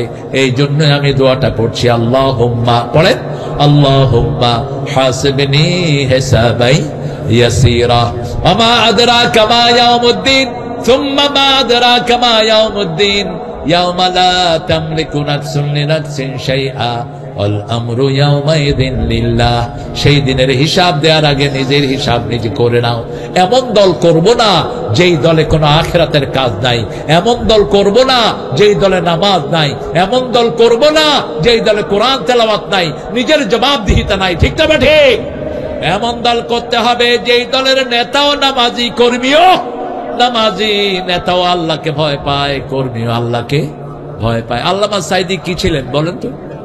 এমপি ছিলেন, কি ছিলেন? কথা বলেন না কেন? জিয়ানগরে 750 কোটি টাকার কাজ করেছেন এই আল্লামা সাইদি। এক পয়সা এদিক সেদিক হয়েছে কেউ বলতে পারবে না। কি পরিচ্ছন্ন জীবন যাপন করে চলে গেলেন। আমরা যেন এই সমস্ত মানুষকে আদর্শ হিসেবে নিতে পারি, আল্লাহ তৌফিক দান করেন। আগামীর দিনটা সুন্দর হোক, আমাদের দিনটা আখিরাতমুখী হোক। সামনে যুদ্ধ যে কোনো সময় লাগতে পারে, সামনে আসতেছে আমাদের জন্য ভয়াল দিন। ভারত কোনোভাবেই চায় না মুসলমানদের কর্তৃত্ব প্রতিষ্ঠিত হোক, কিন্তু ভারতের জানা থাকা দরকার আফগানিস্তান এখন মুসলমানদের হাতে, পাকিস্তান মুসলমানদের হাতে। বাংলাদেশ যদি কোরআন প্রেমিকদের হাতে উঠে যায়, 1 মিনিটও টিকবে না ভারতের হিন্দু রাজত্ব। ভারতে মুসলমান হলো 42 কোটি। কত কোটি? বাংলাদেশে কত কোটি? লেজে গোবরে মিলে কত কোটি? নামাজ নাই, রোজা নাই, তারপরেও মুসলমান কত কোটি? আরে কথা কর না কেন? 18 কোটি। কত কোটি? 18 কোটি। 42 কোটি আর 18 কোটি কত কোটি হলো? 60 কোটি। পাকিস্তানে কত কোটি? পাকিস্তানের জমের মতো ডরায় ভারতের হিন্দুরা, জমের মতো। কাশ্মীরকে নিয়ে একটু নাড়াচাড়া করেছে, ক্যান্টনমেন্টের ভিতর থেকে অফিসারদেরকে ধরে নিয়ে ফাঁসিতে ঝুলেছে। একটা জাহাজ ছেড়েছে পাকিস্তানের দিকে, সাগরে ডুবিয়ে দিয়েছে। কারো কাছে কইতেও পারে না, শরম না, লজ্জা তো। এত বড় দেশ পাকিস্তান, এত ছোট দেশ, শক্তি দেখায় কেমনে? আল্লাহ পাকিস্তানের ইমরানকে আবার ক্ষমতায় এনে দেন। জোরে বলেন আমিন। ইমরান বলেছে জান দোঙ্গা ইমান নেই, জান দেব কিন্তু কালেমা দিব না। ঠিক না ঠিক? আমরাও জান দিব, আমাদের ইমান দিব না। রাজি আছো না? নাই? হাত তুলে দেখাও মুসলমান।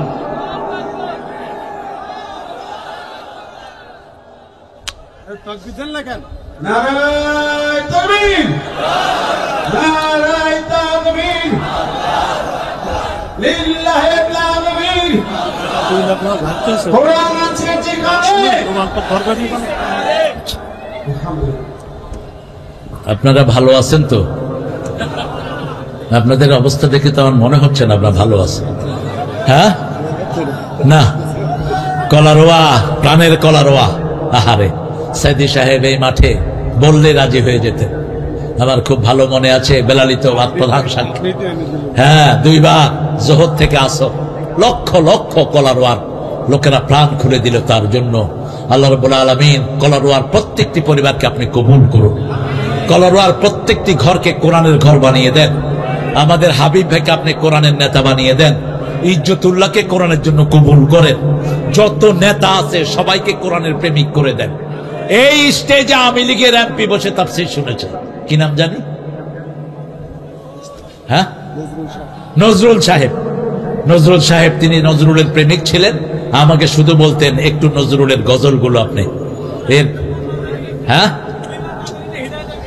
না, এসব ছাই পাশের কথা বলার মুখে আসে না।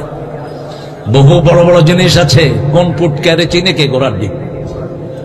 এখন তিনি বিভিন্ন রকমের কথা বলছেন, আল্লাহ তাকে হেদায়েত দান করেন, বলেন আমিন। এগুলো বলবেন না প্রিয় ভাইয়েরা, আপনাদের আমিরটাকে চেঞ্জ করে দেন। মুখের ভাষা এত খারাপ। রাসূল বলছেন অনেক ছেলে আছে পিতামাতাকে লানত করে। কাকে লানত করে? পিতামাতাকে। সাহাবায়ে কেরাম বলেন, ইয়া রাসূলুল্লাহ, এরকম সন্তানও আছে নাকি? বলছে হ্যাঁ, নিজে অন্যের পিতামাতাকে গালি দেয়, সেই গালি এসে নিজের পিতামাতার উপর পড়ে, এটাই নিজের পিতামাতাকে লানত করে। কি অসভ্য ভাষায় একজন ওয়াইজকে গালি দিয়েছে, এটা কিভাবে মুখে আসতে পারে? আল্লাহ যেন আমার এই ভাইদেরকে আল্লাহ হেদায়েতের জন্য কবুল করেন। আমরা বলি আমিন। হুজুর তালাআল বাদরু আলাইনা মিন সানিয়াতিল ওয়াদা وجب الشكر علينا ما دعا لله داع أيها المبعوث فينا جئت بالأمر المطاع আল্লাহ কবুল করুন, আল্লাহ কবুল করুন। আল্লামা সাইদির একটা আদর্শ ছিল, আমরা দেখেছি জীবনে কারো বিরুদ্ধে তিনি কথা বলেন নাই, কথা বলেছেন অত্যন্ত শালীনতার সাথে, ঠিক না বেঠি? শেখ মুজিবের ব্যাপারে কথা বলেছেন, তাকে বলেছে স্বাধীনতার স্থপতি। তার জনপ্রিয়তা ছিল আকাশচুম্বী, কিন্তু তাকে মাটির সাথে মিশিয়ে দিয়েছে এই বামপন্থী হাইওয়ান গুলো, ঠিক না বেঠি? কি ভদ্র ভাষায় তিনি সমালোচনা করতেন। আমাদের যে সমস্ত ভাইয়েরা লাগাম ছাড়া যা খুশি মুখে তা বলেন, আপনি আল্লাহকে ভয় করেন, কিয়ামত হবে, আপনার কথার হিসাব হবে, ঠিক না বেঠি? আপনি গাঁজাখোর, এই খোর, এই খোর বলবেন একজন আলোচককে, একজন কোরআনের প্রেমিককে, এটা আপনার মুখে শোভা পায় না। এটা রাস্তার লোকেরা বলতে পারে, আপনি কোরআনের ময়দানে বসে এগুলো কেন বলেন? একজন মানুষের আমরা যখন সমালোচনা করব, তার মধ্যে যে দোষটা আছে সেটা তাকে বলে দূর করার চেষ্টা করব, ঠিক না বেঠি? আপনি আরেকজনের কাছে বললে তার সমালোচনা, তার তো গীবত হলো, তার কি হলো? এটা গীবত হলো। আপনি এটা করবেন কেন? আপনি এটা করবেন না। আপনি তাকে পরামর্শ দেন। আপনি তো আমাদের সাথে আলহামদুলিল্লাহ আমরা চেষ্টা করেছি, আমি পার্সোনালি সব লোকদের কাছে গিয়েছি যাতে করে ঐক্য হয়। আমরা ঐক্য চাই, ঠিক না ঠিক? কিন্তু ঐক্যের মধ্যে যারা আসবেন না, সামনের দিনগুলো বড় ভয়ানক। ফুৎকারে তোমরা উড়ে যাবা, ঠিক না ঠিক? কেউ তোমাদেরকে রক্ষা করবে না। আজকে যাদেরকে বন্ধু ভাবছো, এরা তোমাদের বন্ধু না। কোরআন প্রেমিকেরাই তোমাদের বন্ধু, নামাজিরাই তোমাদের বন্ধু, ইসলামী আমাদের আসল আশ্রয়স্থান, ঠিক না ঠিক? আমাদের মালিক একজন, তিনি কে? একজন মালিক, তিনি কে? সেই আল্লাহকে ভালোবেসে আমরা যেন একসাথ হয়ে যাই। টুপি দাড়ি আমরা যারা রেখেছি, আমরা যারা মসজিদে যাই, আমরা যেন এক দলে থাকতে পারি। আল্লাহ তৌফিক দান করো। আল্লাহ যেন আমাদের সবাইকে কোরআনের জন্য কবুল করো। আমরা আখিরাতকে চোখের সামনে রাখবো। আবিল আখিরাতে হুম ইউকিনুন। আল্লাহ যেন ইয়াকিনের কথা বলেছেন আখিরাতের ব্যাপারে। এই মাহফিলটা যদি ঘাটতিতে থাকে, এটা তো অগ্রসর হতে পারবে না। এই মাহফিলটা প্রত্যেক বছর চলুক। আপনারা চান তো? চান তো? আমরা যাওয়ার সময় যতটুকু পারি আমরা ইনশাল্লাহ সহযোগিতা করব। আগামীর মাহফিল হবে আরো সুন্দর, আরো বড়। আপনাদের তো মাহফিল এখনই পুরা রাস্তা ব্লক হয়ে আছে। আমার মায়েরা এসেছেন হাজার হাজার। শেষ একটা কথা মায়েদের জন্য বলছি, গেটে ছেলেরা আছে, আপনারা সাক্ষাৎ করে যাবেন রুমালের সাথে। মায়েরা 4টা কাজ করবেন, জান্নাতের 8টি দরজা খোলা থাকবে। আপনি নামাজ পড়বেন, রোজা রাখবেন, নিজের ইজ্জত হেফাজত করবেন, পর্দা করবেন, স্বামীর খেদমত করবেন। এই 4টা কাজ গেটে ঝুলিয়ে রাখবেন, যাতে প্রত্যেক দিন এই 4টা কাজ হয়।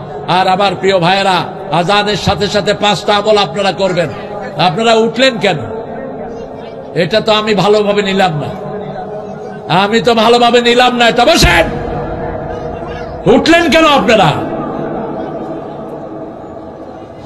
শ্যামালী ভাইরা এক্ষুনি উঠলেন, একটু সময় মেহমান শেষ করুন, আমরা দোয়া করে যাব।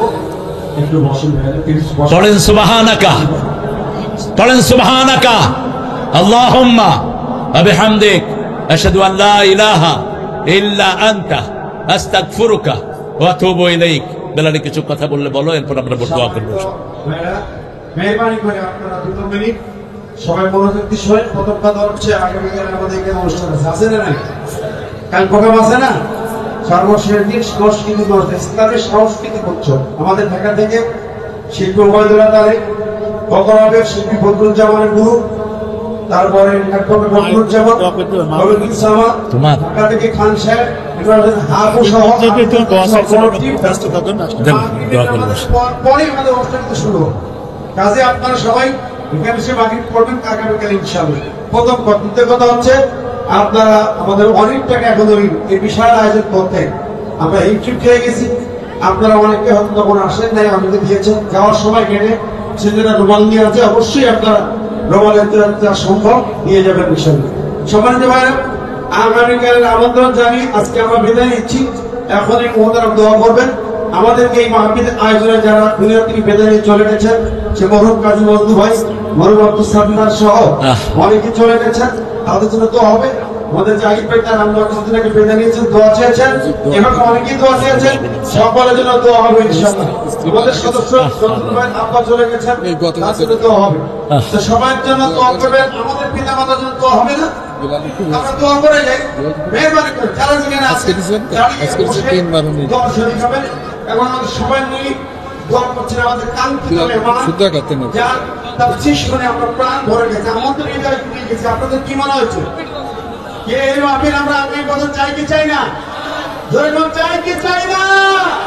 সব বাধা উপেক্ষা করে, কারো রক্ত চক্ষু দেয়, কারো নাক কলানিতে, কারোর পার হয়, কোরআনের এই পথ বন্ধ হবে না, হবে না, হবে না। বুকের তাজা রক্ত দিয়ে হলেও কোরআনের এই মাহফিল চলবে, চলবে। আপনার মুহূর্ত দেখেন তো কারা চান? আল্লাহ কবুল করুন। আমাদের তারিক মোনাল ভাই, বিশেষ করে এই মাহফিলের আয়োজনে মামুন ভাই, এই যে ইসলাম সেক্রেটারি মারা গেছে, কত কষ্ট খাদি মজনু, তো তাদের জন্য দোয়া করবেন, আমার ভাইদের সবার জন্য এখনই দোয়া হবে। আর আগামীকাল আপনারা মাকে ফের আগে চলে আসবেন ইনশাআল্লাহ। আল্লাহ কবুল করুক, আমিন। আলহামদুলিল্লাহ, আলহামদুলিল্লাহ। আসলে কলরোয়ার এই মাহফিলটা বহু হিন্দু ভাইয়েরাও আমার কাছে দোয়া চায় যে হুজুর আমাদের জন্য দোয়া করবেন। আমরা তাদের জন্য দোয়া করি, আল্লাহ তাদেরকে কোরআনের জন্য কবুল করুক। জোরে বলি আমিন। আল্লাহ তাদেরকে ইসলামের জন্য কবুল করুক। আমাদের স্যার গোলাম রহমান স্যার, তিনার স্ত্রী মারা গেছেন, বেলাল স্যার মানে আমারও স্যার, আহারে 3 বার হজ করেছেন।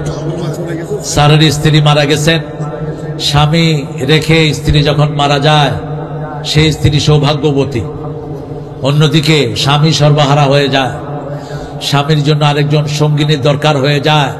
আল্লাহ যেন আমার স্যারকে সেই পুরস্কার দান করেন। স্ত্রী মরে যাওয়ার পরে সন্তানের দিকে দেখে যে স্বামী বিয়ে করবে না, রাসূল বলেছেন ওই স্বামী জান্নাতি। আবার স্বামী মারা গেলে সন্তানের দিকে দেখে যে বিবি বিবাহ বন্ধনে বসবে না, সেই বিবিও জান্নাতি। আল্লাহ যেন আমাদের অনেক মারা গেছেন, বিশেষ করে মজনু ভাইয়ের আম্মা মারা গেছেন, আমার এই নজরুলের আম্মা মারা গেছেন, জাহিদ ভাই শুরু থেকে আম্মা মারা গেছেন। আমাদের হাবিব সাহেব দোয়া চেয়েছেন, আমাদের ইজ্জতুল্লাহর জন্য আমরা দোয়া করব, অর্থাৎ যতগুলো প্রার্থী সবার জন্য দোয়া করব। আরে পোড়া কপাল, এখানে আস অন্তত দোয়া তো নসিব হবে, ঠিক না বেটি? আর কিছু আমরা পারি আর না পারি, দোয়ার এফেক্ট আছে না নাই? জোরে বলেন। হাসিনা বিদায় হয়েছে কিসের কারণে? জোরে বলেন। আল্লামা সাইদি বলেছিলেন, মনে নাই আপনাদের? বলেছিলেন যে এমন একটা সময় আসবে আমরা গাছের গোড়ায় আছি মৌলবাদী, তোমরা আগায়, বেশি তেড়িবিড়ি করবা, গোড়া দিয়ে ঝাক্কা দেবো। মামু বাড়ি কোথায় গেছে, কোথায় সবগুলো? আবার বলেছেন আমাকে যদি কেউ মেরে ফেলে, যারা মারবে তাদেরকে 1 বছর আল্লাহ জমিনে টিকিয়ে রাখবে না, তার আগেই তাদেরকে জমিন থেকে নিশ্চিহ্ন করে দিবে, ঠিক না বেটি? 1 বছর 9 দিন আগে বাকি থাকতে ওনাকে 15ই আগস্ট তারা দুনিয়া থেকে বিদায় করলো। কি প্ল্যান দেখেন, ওর বাপ মরছে 15ই আগস্ট, 15ই আগস্ট আল্লাহর ওলির গায়ে তারা 20 পয়জন দিয়েছে, 15ই আগস্ট বিদায় করেছে। আর 5ই আগস্ট তাদেরকে বিদায় করে দিয়েছেন কে? 9 দিন আগেই। সেজন্য আমরা আল্লাহর কাছে চাইবো, দোয়া কোনো মিস নাই, দোয়ার চেয়ে শক্তিশালী পৃথিবীতে কিছুই। নূহের 1 দোয়াতে সারা পৃথিবী পানিতে তলিয়ে গেছে, ঠিক না ঠিক? সেজন্য দোয়া করব কার কাছে? আল্লাহর কাছে আমরা দোয়া করব। আমাদের এই কলারওয়াল যত ব্যবসায়ী আছে, যত ভাই বোন আছেন, সবার জন্য, বিশেষ করে মজনু ভাইয়ের পরিবারের আমার শাহেদ ভাই এখানে আসছেন, ওনার বিবি বারবার দোয়া চেয়েছেন আপনাদের কাছে। শাহেদ ভাই অসুস্থ ছিলেন, আল্লাহ তাকে সুস্থ করে দিয়েছেন। আর যারা অসুস্থ আছে অনেকেই মাঠে জায়গা পায়নি, চারিদিকে কিন্তু মাঠ, চারিদিকে লক্ষ লক্ষ মানুষ দাঁড়িয়ে আছে। যতটুকু এসেছি দেখি মানুষ দাঁড়ানো, আমরা সবার জন্য দোয়া করছি। আল্লাহুম্মা আমিন।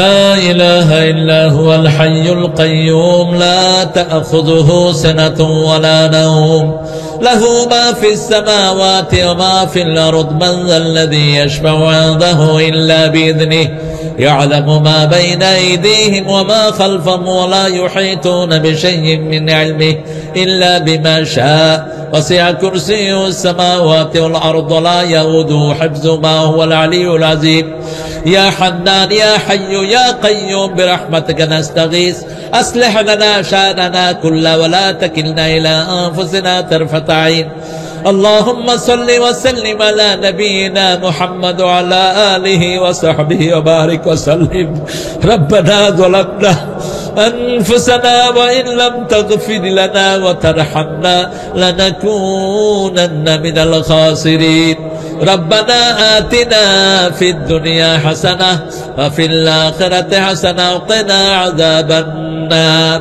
ربنا وآتنا ما وعدتنا على رسلك ولا تخزنا يوم القيامة إنك لا تخلف الميعاد হাজার গুনার বোঝা কাঁধে নিয়ে কলারোয়া ফুটবল মাঠের এই ঐতিহ্যবাহী কোরআন তাফসিরে বসে আপনার কাছে ভিক্ষার হাত তুলেছি আমাদের জীবনের গুনাহগুলো আপনি মাফ করে দেন আজকের কোরআন শোনা সহ সারা জীবনের আমল আপনার শাহী দরবারে কবুল করুন তার হাদিয়া সমস্ত আম্বিয়া কিরামের আরওয়াহ মুবারকে পৌঁছে দিন বিশেষ করে যেই নবী সারা জীবন উম্মতি উম্মতি বলে কেঁদেছেন সেই নবীর রওজায়ের সওয়াব পৌঁছিয়ে দেন এই পর্যন্ত যত মুমিন মুমিনাত মুসলিম মুসলিমাত কবরের বাসিন্দা হয়েছে সবার আরওয়াহে সওয়াব পৌঁছিয়ে দিন যেই কমিটির উদ্যোগে এই মাহফিল এই কমিটিতে মজনু ভাই ছিলেন আব্দুল সাত্তার সাহেব ছিলেন এখন আর কেউ দুনিয়াতে নাই আল্লাহ তাদের কবরকে জান্নাতুল ফেরদাউস বানান আল্লাহ ওই পরিবারকে কাজী পরিবারকে আপনি কবুল করেন আল্লাহ সাত্তার সাহেবের পরিবারও চলে গেছে বিবিও চলে গেছে তাকে মাফ করে দেন আর যত মা বোন চলে গেছেন সবার কবরকে জান্নাতুল ফেরদাউস বানিয়ে দেন আল্লাহ রাব্বুল আলামিন বেলালী সহ এই কমিটিকে আপনি কবুল করেন জাহিদ ভাইয়ের আম্মাকে জান্নাতুল ফেরদাউসের মেহমান বানিয়ে দেন আমরা যারা হাত তুলেছি যাদের মা নাই নজরুলের মা নাই সবার মাকে আপনি জান্নাতুল ফেরদাউসের বাসিন্দা করেন বাপকে জান্নাতুল ফেরদাউসের বাসিন্দা করেন যাদের পিতামাতা বেঁচে আছে হায়াত দারাজ করে দেন রব্বির হামহুমা কামা রাব্বায়ানা সগীরা আল্লাহ আপনার হাবিব বলেছে স্বামী যখন স্ত্রীর জন্য দোয়া করে সেই দোয়া আপনি ফিরিয়ে দেন না আমাদের আজকের সভাপতি গোলাম রহমান স্যার তার স্ত্রীকে হারিয়েছে আল্লাহ তাকে আপনি মাফ করে দেন আল্লাহ তার পরিবারকে আপনি কবুল করেন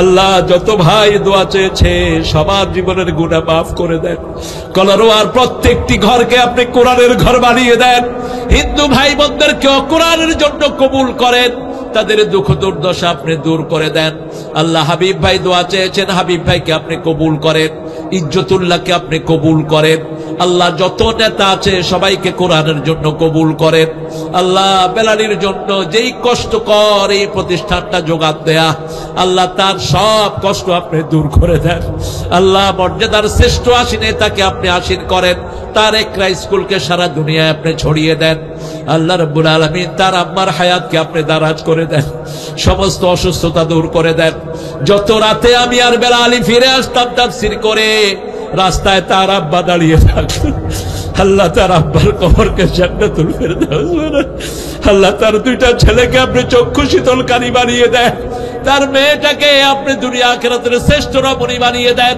সেই সাথে আমার যত ভাই এখানে হাত তুলেছে আমাদের ছেলে মেয়েদেরকে চক্ষু শীতলকারী বানায়া দাও আমাদের বিবিদেরকে চক্ষু শীতলকারী বানায়া দাও আমার যত মা বোন এসেছেন মা বোনদেরকে পর্দানিশীন বানিয়ে দেন নামাজি বানিয়ে দেন মা বোনদেরকে সব রকমের বিপদ মুসিবত থেকে হেফাজত করেন সাইয়েদেনা আয়েশা সিদ্দিকা রাদিয়াল্লাহু আনহার মতো কবুল করেন যত যুবক এসেছে সাইয়েদেনা হামজার ঈমান দান করে দেন যত বৃদ্ধ বাবারা এসেছেন সাইয়েদনা আবু বকরের মতো কবুল করেন আল্লাহ যত ছোট্ট ছোট্ট শিশুরা এসেছে হাসান হুসাইনের মতো কবুল করেন আল্লাহ যতদিন এই পৃথিবী আছে ততদিন কলারোয়ার এই মাঠকে কোরআনের জন্য কবুল করেন আল্লাহ আব্দুল খালেক চাচা আপনার বড় আপনজন তিনিও আজকে দুনিয়ায় নাই তার কবরটাকে জান্নাতুল ফেরদাউস বানায় দাও আল্লাহ মামুন ভাই এই কমিটির একজন শক্তিশালী মানুষ ছিলেন মামুন ভাইকে আপনি চিরতরে মাফ করে দেন। মামুন ভাইকে জান্নাতুল ফেরদাউসের মেহমান বানান। কমিটিতে যত লোক আছে সবার সব বিপদ মুসিবত আপনি দূর করে দেন। আল্লাহ, আমার যত ভাই এখানে এসেছেন সব ভাইয়ের সব বিপদ মুসিবত আপনি দূর করে দেন। ছেলে মেয়েদেরকে পরীক্ষায় কামিয়াবি দান করে দেন। এই মাহফিলের উসিলায় সারা বাংলাদেশের সকল দলের লোকদেরকে কোরআনের জন্য কবুল করেন।